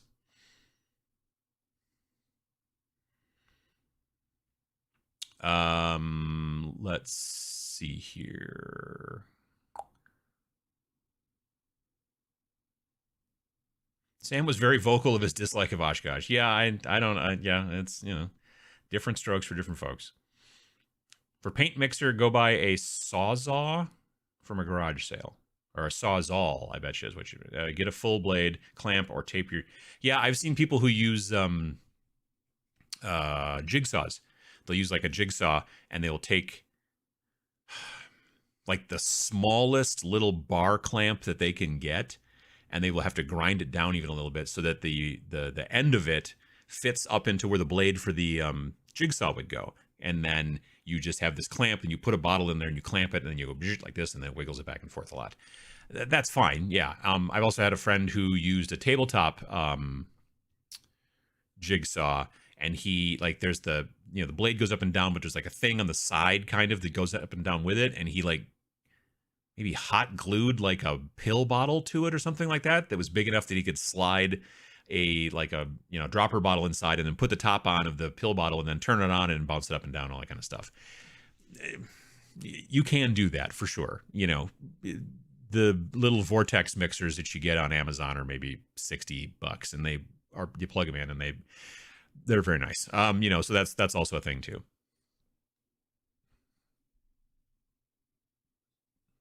Dead Zone has throwing. Oh, that's pretty cool. Okay. Yeah, I still haven't got a chance to play Dead Zone. I own Dead Zone.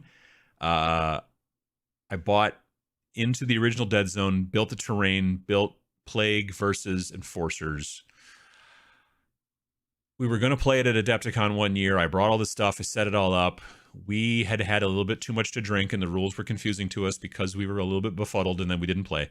We played this other game that was kind of like Jenga, that was called Click Clack Lumberjack, which was a lot of fun.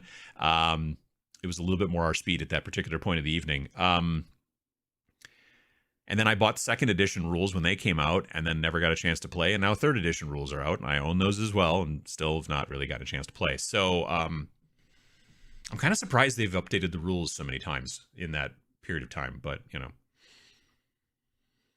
know. Tuning in from Christchurch, New Zealand. Finally woke up early enough to catch an every other Sunday. Nice. I was talking to my wife's aunt during Thanksgiving. And this upcoming spring, she and her husband are flying to Auckland, New Zealand from Chicago. They found a flight from Chicago direct to Auckland, which I didn't even, I'm stunned that that's a thing. But anyway, yeah. It's like 17 hours or something like that. So that is surprising. I always thought you had to basically fly, at least in America, to basically LA and then get to Australia and New Zealand and stuff like that. But evidently you can do it out of Chicago. I'm amazed. Rainy day in Pennsylvania, heading to the local comic store with tabletop minions on in the car. Nice. Oops, everything scrolled again.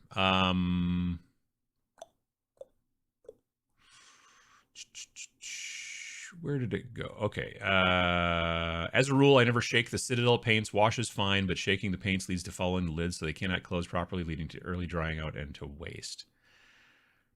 I mean, I don't use the Citadel opaques anymore, so that probably helps. I shake the washes and the contrasts, though. But yeah.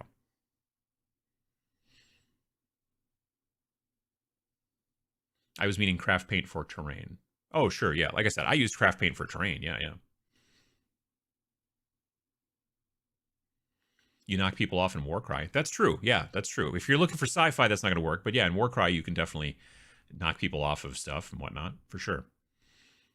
Doing a no new purchases rule for the next year after renovating my home office and seeing just how much crap I have. Well, that's not, you know. How do people get rid of all your extra stuff thinking about donating it? I mean, donating is not a bad idea, but you can also take a look at eBay, you know. My wife got Imperial Assault for me since I like Star Wars, and she said, it looks like people paint the minis too, and now here we are. See, that's how that works. Exactly, yeah. Would you suggest Monuments Warm Flesh for Elves for Eldar? That skin tone is so hard for me. Warm Flesh. I'm not familiar with that color. Like, I use Olive Flesh all the time, which is really not... Well, I mean, I use it, but not so much for skin. I use it for all kinds of other things. Shadow Flesh I've used from them too, but again, like for the tails on, I think Skaven. I should check and see. I'm assuming I have it, but I might not. I'm using titanium white right now. Jason the Old in Your Monument is a super stellar dude. Indeed, he is. And also Jen too. He goes to Warhammer Girls Valhalla and lets you test the paint. He spends a great deal of time painting. Yeah, I think that this might have been the first year that he went to Valhalla, although maybe he might have been there last year. I haven't been the last 2 years, and I kind of wish that I had been there. So, but it just hasn't worked out the last couple of years. I like minis I can use in my wargaming, but also in my role-playing. Feels good to get lots of use out of them. Oh yeah, being able to double dip or triple dip or whatever with miniatures is, again, one of the big reasons that I'm a big fan of model agnostic stuff, because you can be like, I'm going to paint a bunch of these cool sci-fi guys. I'm going to use them in Space Station Zero. I'm going to use them in Space Weirdos. I'm going to use them in Planet 28. I'm going to use them in Grimdark Future Firefight. You know, like... It's really nice to be able to just move these models around back and forth between stuff, and I like that a lot.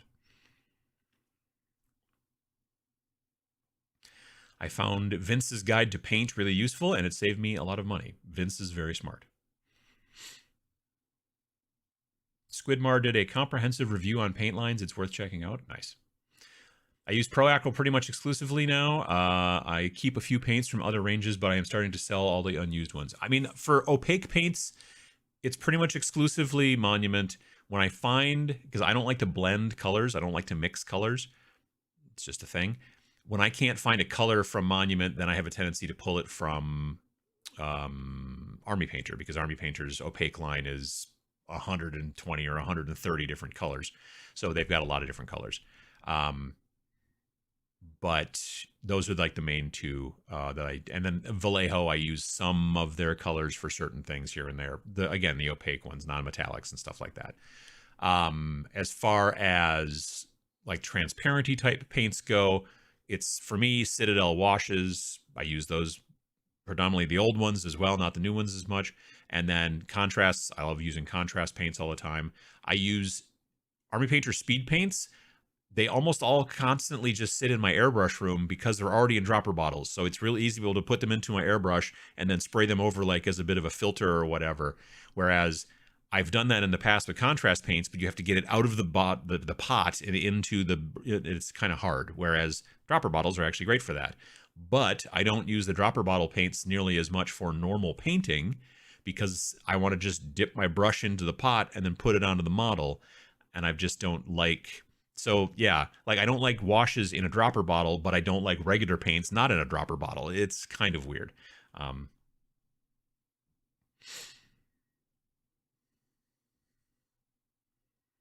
Other than traditional model kits, any miniatures that I should grab to let my 5-year-old nephew get the feel of putting a mini together? He saw my Horus Heresy box set and immediately wanted Marines. I mean, I'd tell you to go and look on eBay a little bit, and look around for some older like Space Marines, like Space Marine kits, like the easy kind of go together ones. A search to do, I would tell you, would be Assault on Black Reach. So if you type in Warhammer Assault on Black Reach, you will probably, and that's like 5th edition starter box, I believe. And a lot of those Space Marines are really easy to put together. They're like head, shoulders, chest, legs, and then you glue on like the gun on the front and then the backpack. And then, so it's like literally like a 3-piece model, but if you're a little kid, that's still, you're putting together Space Marines and it's pretty cool. And you can usually find them for relatively inexpensive on eBay. But yeah, Assault on Black Reach.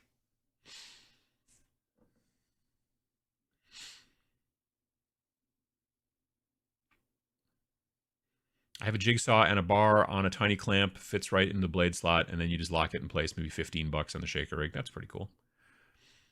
Add a steel bearing, shake it by hand, then on the vortex, then some more shaking. Nail polish shaker, put the paint in, turn on, walk away.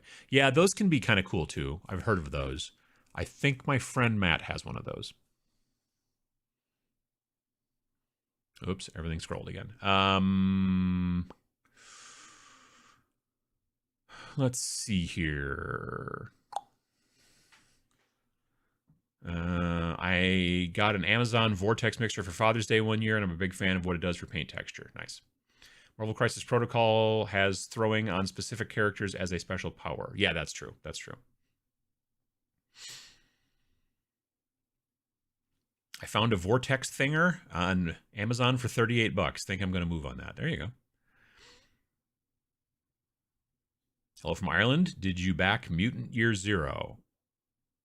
No. The name sounds vaguely familiar, but I don't really know anything about it. Let's see here. Test fitting Flashmaster blades to an existing handle. There you go. Any advice for starting a model agnostic league at the local game store? I'd love to get a casual beginner friendly league going. To get people into miniature agnostic style games specifically, you will probably have to paint up both forces. And I would tell you it would probably be a good idea to start by just trying to teach people, like whatever the game is. Let's say it's Grimdark Future Firefight, for example. You would be able to, you need to make 2 forces, terrain, the whole jam, and then be like, try to convince people at the shop or whatever, hey, you want to try this out? I've got everything you need to start. We got dice and everything and the whole deal. And get them into the concept of like, oh, this is actually fun. I'm enjoying this. And then maybe start talking about a league once you get people down that road. The other benefit, honestly, to using something like Grimdark Future Firefight is that it is designed, you don't have to, but it is designed to make it quite simple for you to take your miniatures and like your 40K stuff and use it in that game. It's kind of designed for that. So for sure. Alrighty, folks, it's actually a little bit after 11 here. I missed the clock a little bit. So I want to thank everybody for coming by and hanging out. And, we kind of talked a little bit about things we're thankful for. I appreciate that. Again, Thanksgiving, it was on my mind. I made this, I found this, this is like one of those AI art apps, and I just told it that I wanted an evil turkey, and I got that. And it's not exactly that evil. I mean, he's not exactly that turkey either. I don't know. He's kind of a bird. If you guys were wondering what the heck that was, it's one of those weird AI apps that always makes things look kind of unsettling. So, got that going for me, which is nice. But yeah, absolutely. So thanks to everybody for coming by. And like I said, I'm going to try to figure out if we need to change the schedule again, or if we're just going to do, I don't know, maybe we'll have to move it for Christmas, but we'll still do it from VinceyCon because we'll be able to see everybody. Like I said, I'll talk to Vince about that tonight. We'll see how that goes. But yeah, I want to thank everybody for coming by and hanging out and chatting, and I appreciate it. I hope you folks have a good rest of your day, even if it's Sunday or Monday, depends on where you live. Yeah, that should be pretty much about it. We'll see you again, hopefully in 2 weeks, but we'll figure out how that works. Maybe it'll be 1 week. I don't know. We'll figure it out. That's pretty much it, and I'm gonna go and probably have some lunch soon. So thanks for watching, and we'll see you guys again pretty soon.